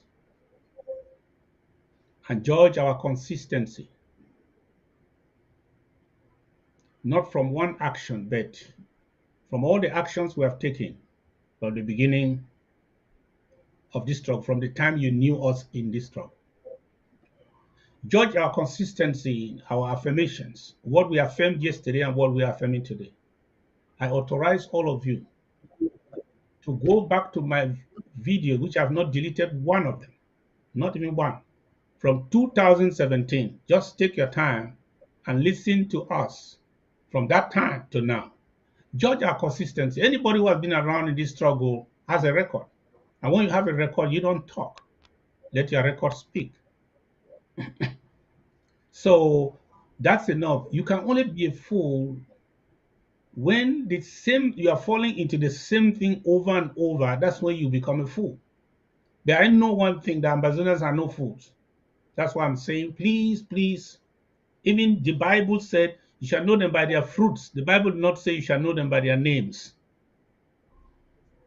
Because the fruits are tangible evidences that you can see, examine, and analyze, and tell what you are dealing with that is different from this or that. So that's it. You cannot be confused in that. Beware of anybody who tells you something, and then when you want to ask questions, he tells you that's not what I meant. They tell you that, oh, Ambazonia has been recognized. And then when you ask a few questions, they tell you that they show you a certificate of incorporation. Really? Or they tell you that the lobby that they have contracted has registered as a foreign agent, so Ambazonia has been recognized. Why? Why? It is the truth that builds a foundation. If you want to build anything and you build it on lies, it's only going to be temporal. It will be temporal. That means because it won't take long for the whole truth to be known, and those who believed you at first will begin to ask, why did you lie in the first place? Because those who lie are lying to cover something. So why did you lie in the first place? Why was it necessary to tell me it's Ambazonia that have been recognized when you should have said it simple? That is just a lobbyist that we have. That lobbyist chose to register himself for the purpose of taxes and not Ambazonia recognized. Why don't you tell the people that a certificate of incorporation can be signed by anybody? In fact, it takes $200. That's highest if you are paying an agency to do it. In DC, it's $80. You will register one. Matter of fact, right now as we speak, before I finish this statement, you can register another one. Any name you choose. Any name, you can even register Paul Biya Incorporated. They will register it right now with $80. So when you start by deceiving the people, then at the end, when you lose the people, you start looking for who to blame. No. No human being wants to be deceived or follow anybody that when he tells him something, he'll be asking you, are you sure? Are you sure? Then the next day, the person discovered that that was not the truth. Nobody wants to be following such a person and look like a fool every time. So we are not going to play that game. We are not here because we deceived you. We are not where we are today because we deceived you enough to follow us. No, it's because we told you the truth. The truth is like a rock. When I've told you, you stand on it, you are sure of what I said. Even if somebody tells you the contrary, you can vow on what I said because it is the truth. That's what it is. Those who build on lies are building on sand. It will stand for a while, but when the wind will come, you will know. And let me say this about logos. Somebody going to take a patent on logos. Let me tell you this, the foolishness of that idea. It's a good thing when you have a company that is doing business and you are afraid that pirates can pirate your ideas and make money out of it. You are really you are trying to have a patent to avoid that possibility that people can pirate or uh, try to take your documents or your information and go and do identity to avoid identity theft so that they can use your identity to do some business or something like that. But as far as I'm concerned, in the diaspora, nobody is doing business as interim government. Is there anyone doing business as interim government? Because interim government is a government. We're not doing business as interim government. We have never. ABC is not interim government television. The name is not interim government television. Have you ever seen any corporation called interim government house of interim government? There's nothing like that. We are not doing business as interim government. Instead, we have different corporations that are doing business as interim government. We have different corporations that are doing business as. It's a brand. The corporation is never because the government is more than just an incorporation. So the government is back there. That's why our address is Boya. Our address of this government is in Boya. Here where we are, we operate with different legal identifications like incorporations and corporations and LLCs and so on. We are doing business for and on behalf of a government that is in Boya. For you to go to the state incorporator of DC and get yourself a certificate of incorporation for $80, and you tell Amazonian that now you have been recognized by the United States government, is the height of deception.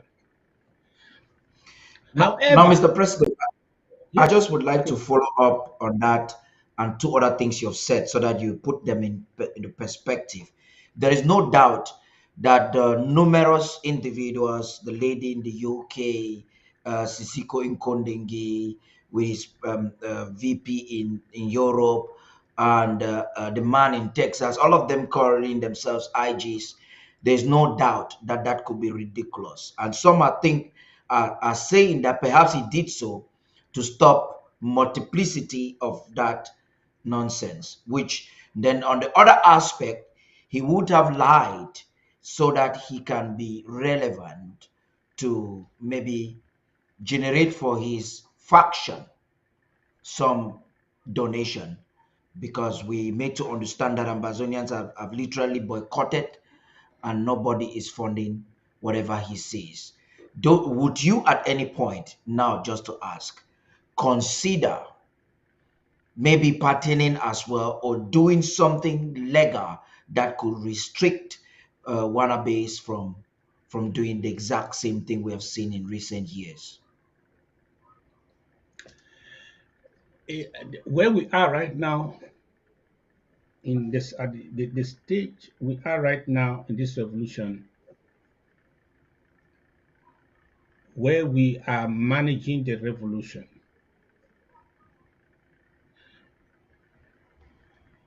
legitimacy is more important than any form of legalese that people want to bring into the struggle. If you like, you can sign for yourself one certificate of incorporation everywhere in the world. Do you know that you can incorporate? Yeah, in fact, you can go and incorporate everywhere, even in Nigeria. That is not what has kept this struggle. Okay, is legitimacy. And when it talks of legitimacy, when you talk of legitimacy, you are talking about the people and the following. If you sign for yourself the highest certificate of incorporation and own it, and the people are not with you, all you have is a piece of paper. Do you know how many such certificates of incorporations have existed before 2017? Okay, you can go and ask all the government before how many certificates of incorporation. Start with from Gojidinka. Start with them. The first person who patented that name Ambazonia was him. So where are you going to start?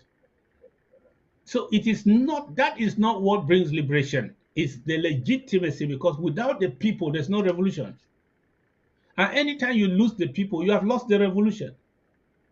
Keep your piece of paper, pile them up and fill one box. You have nothing. So my strategy is, first of all, to keep the people and to be with the people and listen to the people. And make sure that in all I get the people. That if I'm losing anything, I should not lose the people. Because this is about them, it's not about me. It's not about a certain organization with some board of directors. No, it's about the people's revolution. And I tell you that those people who dwell much on, I have this paper, I'm the one who first registered this, I'm the one who first did this one, I did this one in 2017, and I did this one, I was the first who did this one, and so on, so it belongs to me. They have forgotten the people. We did not do that for ownership. We did that to reflect the will of the people. At any point you leave the people out, you have lost the revolution. You are not significant. So we are not going to run the same race with them. We are not going to fight like they do. We are going to make sure of one thing, that we are there for the people, that the people can count on us. We will do everything we can do. We will use everything we have. We will use the law of the land that we are, but fight for the people. So that is how it's going to be. We are not going to this problem. The solution to this problem is already here. The people, the one the people have chosen is the leader. If you like, choose yourself and go and get 50 certificates of incorporation. You don't have. You are not their lead. You cannot force yourself on any people. You cannot force yourself on any people. You don't have it. We don't have what it takes. You can be in prison and claim that I did it. I was the first. I was the first. I was the first. Right now, that's your own claim. It's the people's claim that matter. That's the first thing I want to tell us, that is what is happening. Otherwise, if I am wrong, let them go out there now, having backed themselves up with a piece of paper. Let them do what they were not able to do last year because they now have a piece of paper. I challenge them. If they can now go out there and now say, backed by the strength of this piece of paper, now we can raise the money we did not raise last year, it means that they have it. It means that's the solution. Or backed by this piece of paper, we're not able to do this, we're not able to do this, we're not able to do this. Now we can do it because we have this piece of paper. Let them go ahead and do it. But those pieces of papers they are supposed to be they are supposed to be you are supposed to use them to drive the people along. Those are not the papers that drive the people along. If at any point I feel that I need some paperwork, I will, because of the way I'm going with the people, I can decide to get paperwork. But it is not the paperwork that address the people. The people in Ambazonia, from Boya to Dogamanto, they don't know about those things you are talking about. They care about their revolution. Tell me about one piece of paper I went to Delaware to go and do. They don't care about that. But if I think that a paper from Delaware or a paper from Nebraska will be good for me to, as I carry these people along to do what they need to do, I will do it. And I will not brand this shit as some trophy. That is deception. Thank you very much, Mr. President. You have spoke elaborately. I know that there is still yet you would like to say, and definitely you'll be given the mic as we conclude this program to talk on it. There is this aspect of some of these contractors requesting and pleading and begging for a referendum. You have educated Ambazonians over and over again, and they keep remixing the strategy of the request to themselves and possibly to the oppressor. We've also seen them calling for collaboration, the same group of people doing the exact same thing, probably to gain relevance or to gain a platform. We have seen how Cameroon and their own contractors on the field will re-strategize, use the same policies, the same strategies, and massacre upon massacre. It was Mautu the other day, it was Bali, it was Garbo. And as we speak right now, our hearts are still heavy, our eyes are wet. We're coming before you as you speak to the international community with open hands, crying for more than 50 that have been wasted in Egbekaw, Manfi LGA. With all this on your plate, you want to make a call to Ambazonians today. You want to strategize. You want to keep on ensuring firepower on the ground. Talk to Ambazonians, talk to stakeholders, talk to the international community that is looking for that person they can relate with to provide a lasting solution to this conflict between the two Cameroons. You will do that in conclusion. Thank you, sir, for your time. Yeah, thank you, Paddy. Those people who are calling for collaboration,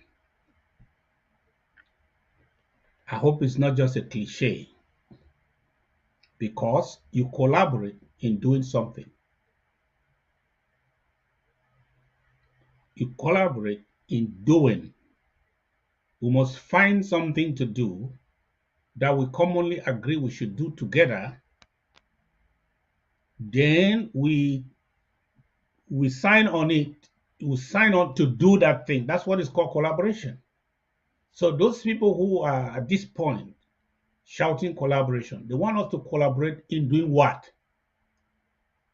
Because the devil is in the details. So don't just shout collaboration. Collaborate in doing what? When you put the details on the table, then you have a conversation with me. Don't just tell me collaboration is good. It's good for us to collaborate. To collaborate how? If for ABC to collaborate with some people, to collaborate in what? In doing what? To collaborate it towards a negotiation. Where is the negotiation? Where is it going on? To collaborate in putting our fighters to fight together. Where are your fighters that we should collaborate with them? So you have to tell me a federalist and some other people who I don't even know where they are on the ground, they call us and say we want to collaborate. We want to collaborate with, we are active, we are doing things. We are working with refugees, we are working with our prisoners, we are in communication, we are doing diplomacy, we have people who have paid allegiance to us who are fighting on the ground.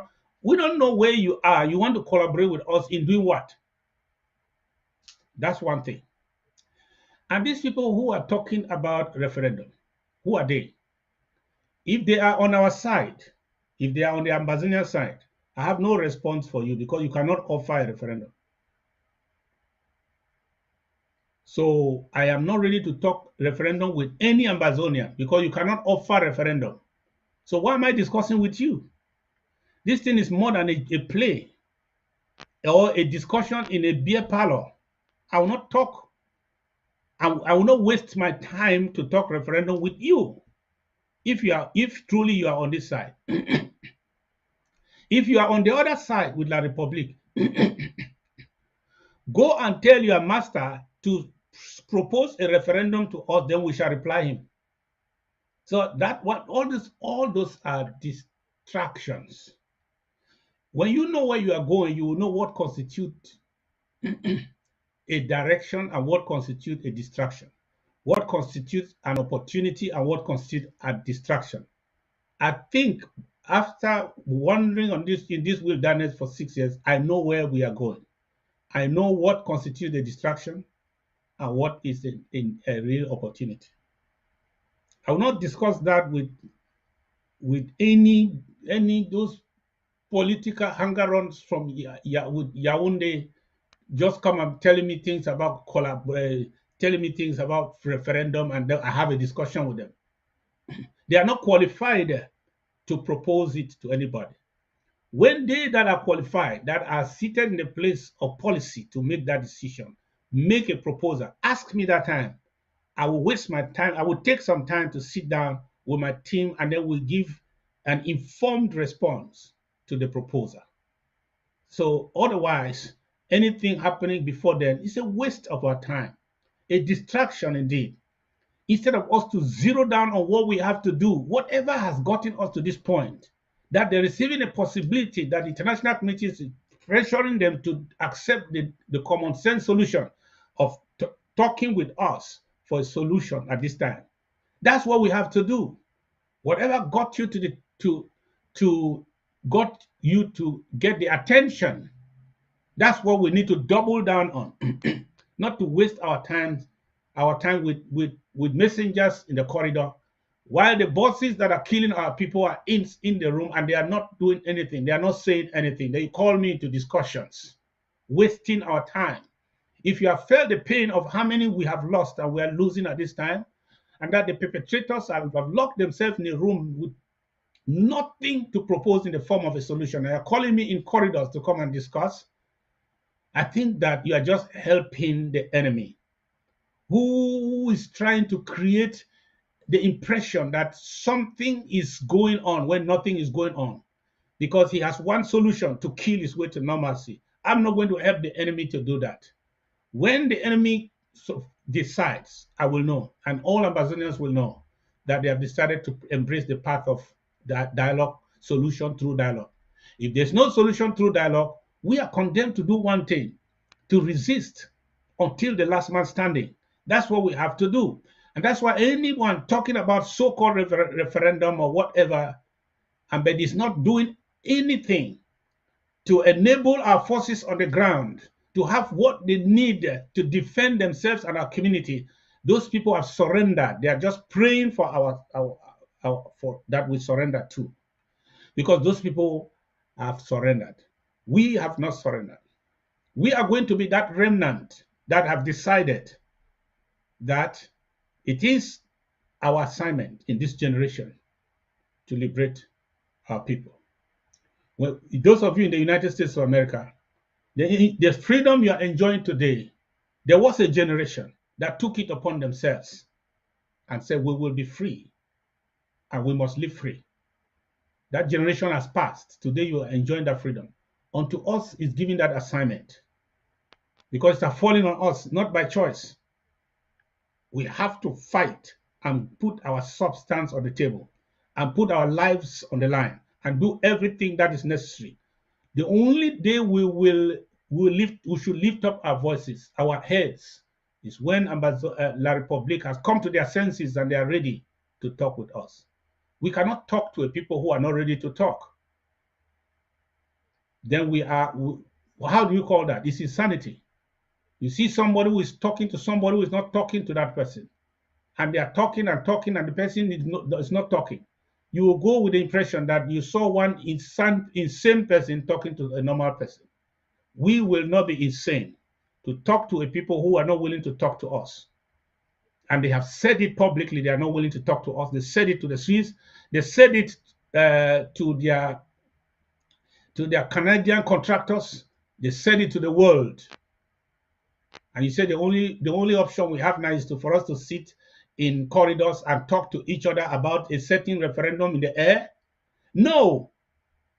We have to encourage our people, educate our people, mobilize our people, fund our people, and do what we have to do and keep on. Because Not all of us will be alive, but some should be alive and see a free Ambazonia. We are doing our best. There will be no publicity about that in this interview. But we are doing our best. And I call on all Ambazonians, all of us who have fought for a free Ambazonia to know that the engine of this revolution is on the ground. And if you have not put in the fuel in that engine, it means you want the journey to stop. That's the most important thing. Any other thing shall be added, but the resistance must be our focus. We must resist them. It's not enough for you to just share me. I get tired when I think that some people think that this revolution is just sharing messages, making audios, sharing messages, texting people, commenting on Facebook. Like now I'm talking, they are commenting. That's not the revolution. The real revolution is take out your substance and let's support the people who are indeed resisting in real time the enemy who is on a mission to annihilate all of us. If we are not doing anything in response, in real time, look at it means we have surrendered. We have surrendered, and we will not. And I want to say that even the dead who have died, and like these ones, if they went to their grave with any hope, is that you and I will not stop fighting until freedom comes. And God bless this beautiful country that He gave us.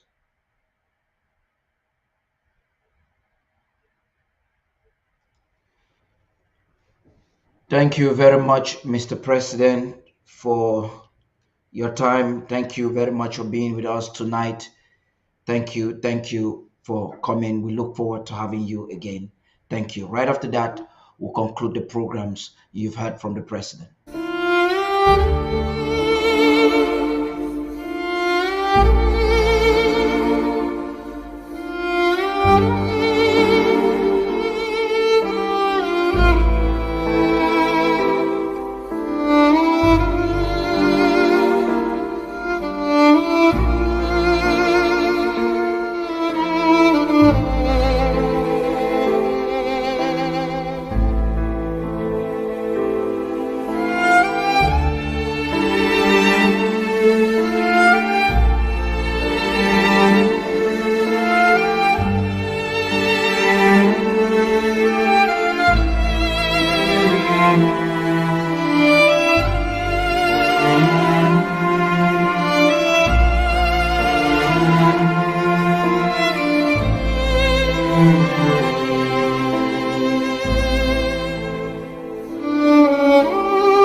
welcome back, and thank you for being with us.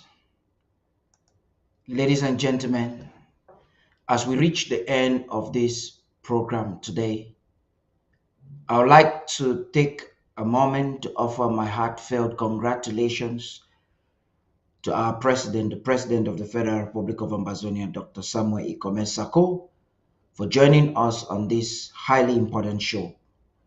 Mr. President, your presence and willingness to engage with us, the Ambazonian people, is truly commendable. First and foremost, I want to express my deepest gratitude to all Ambazonians who have been steadfast and unwavering in their support towards ABC Amba TV throughout this journey as we try to provide qualitative information globally. It is because of your dedication and unwavering commitment that we have been able to shed light on the truth behind the atrocities faced by our people. Today, however, we take a moment to reflect on something more profound: the restoration of hope for the grieving families in Egbekaw who have tragically lost their loved ones in the heart-wrenching Massacre. That's what we call it today. Embracing the opportunity to converse with our president during this critical time has allowed us to find solace and renewed strength in the face of unimaginable pain. As we witness this immense suffering endured by these grieving families, news of the President Sako's participation in our show brings glimmer of hope. You've heard him for yourself. A man that has the faith that we can be free. The weight of their loss has been somewhat alleviated, knowing that their voices have reached the highest levels of leadership in our struggle. It is through such conversations and engagements that we can foster genuine change and seek for justice for the affected by senseless violence. President Sako, your dedication to our cause, your commitment to ensuring that the voices of the oppressed peoples of Ambazonians are heard, has vitalized the spirit of the Ambazonian people tonight, as you always do. By taking part in this important dialogue, you have given us the hope and strength to continue fighting and to support your vision for Ambazonia, for the freedom and justice we desperately seek. In the face of such adversity, we find solace in the power of your strategy and unity of the interim government and the unwavering support of our fellow Ambazonian restoration forces. Together, we will triumph over the challenges that lie ahead, Mr. President, and we will pave the way for the future in which the Egbekaw massacre or the Mamfe massacre and similar atrocities like Ngarbo become nothing but distant memories. As we bid farewell, let us remember the immense courage and resilience of our people at the home front. Let us honor the memory of those who have lost and pledged to create a better and more just world or future for our children, our unborn. Thank you, Mr. President, once again for joining us today and for listening to the cries of your own people, the Ambazonian people. May this mark the beginning of a new chapter filled with hope, healing, and restoration of our dignity. And to all our viewers, thank you for your unwavering support, for lending your voices by sharing our post on Facebook and on YouTube, and for lending your voices to this call, and for joining us to this important journey and program. Together, we will create a future for Ambazonia where justice, peace, and freedom will prevail.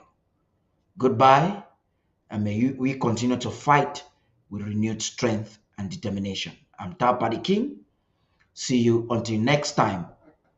We will leave you with the images of ABC Amba TV.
Forgotten voices. Forgotten voices. Forgotten voices. Forgotten voices.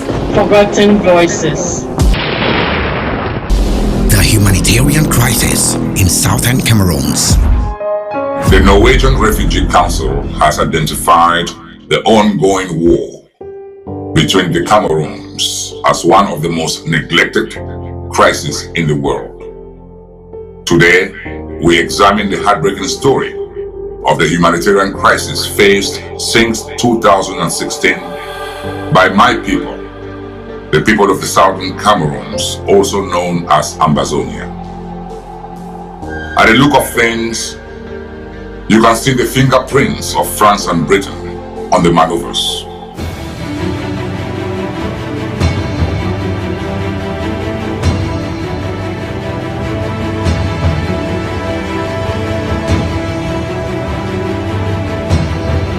To understand the root cause of this conflict, the war, we must go back to the failed decolonization by the United Nations, followed by annexation and recolonization by the French Republic of Cameroon. An unfortunate reality in modern day history, or should we say an international conspiracy against the people of Southern Cameroon. The UN General Assembly Resolution 1608, Article 15, explains the historicity and the legality of our quest in very clear terms. However, the proximate or immediate cause of the conflict began in September and October of 2016. The lawyers and teachers in southern Cameroon protested against the government of Cameroon's decision to use civil law instead of common law in Anglophone territory, and the employment of the French-speaking teachers who can hardly speak English, let alone teach other subjects besides French language in Anglo-Saxon schools. Amnesty International has urged authorities in Cameroon to investigate the deaths of at least 4 people in clashes between security agencies and protesters in the northwestern town of Bamenda. 2 protesters were killed and 10 others were wounded on Friday in Cameroon's northwest region, in the latest bout of violence in the English-speaking region of the mostly francophone country. Shooting, flogging, some of them raping others. Instead of addressing the issues raised by the protests, the government responded with arrest and torture, leading to the widespread resistance.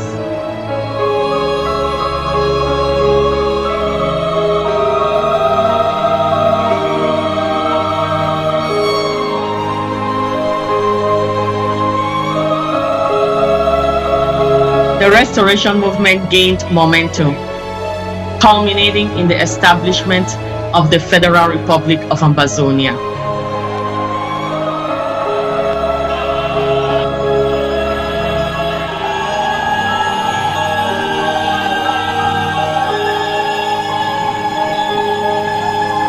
On October 1st, 2017, the people of the southern Cameroons declared the restoration of their independence, marking the beginning of the liberation movement.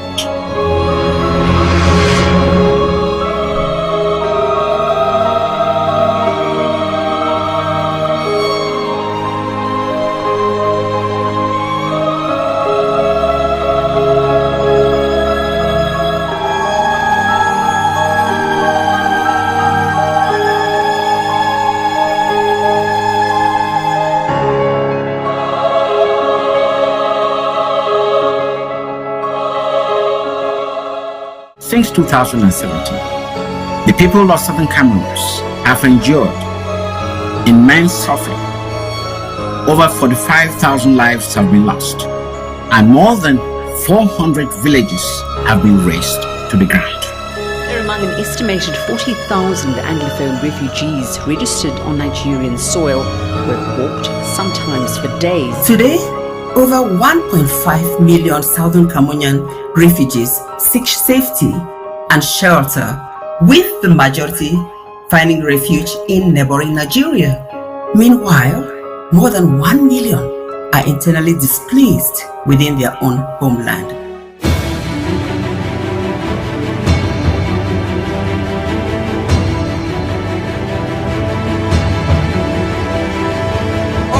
1,500 prisoners of conscience languish in jails without due process, their voices silenced or muted by an oppressive regime.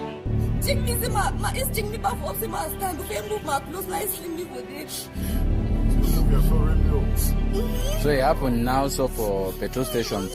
More than 500 cases of rape have been reported, with many going unreported.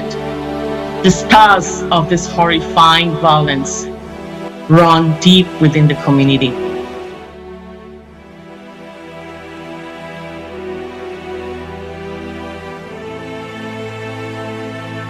Thousands of Southern Cameroonian men, women, and children bear the physical and emotional scars of war, enduring permanent injuries and trauma.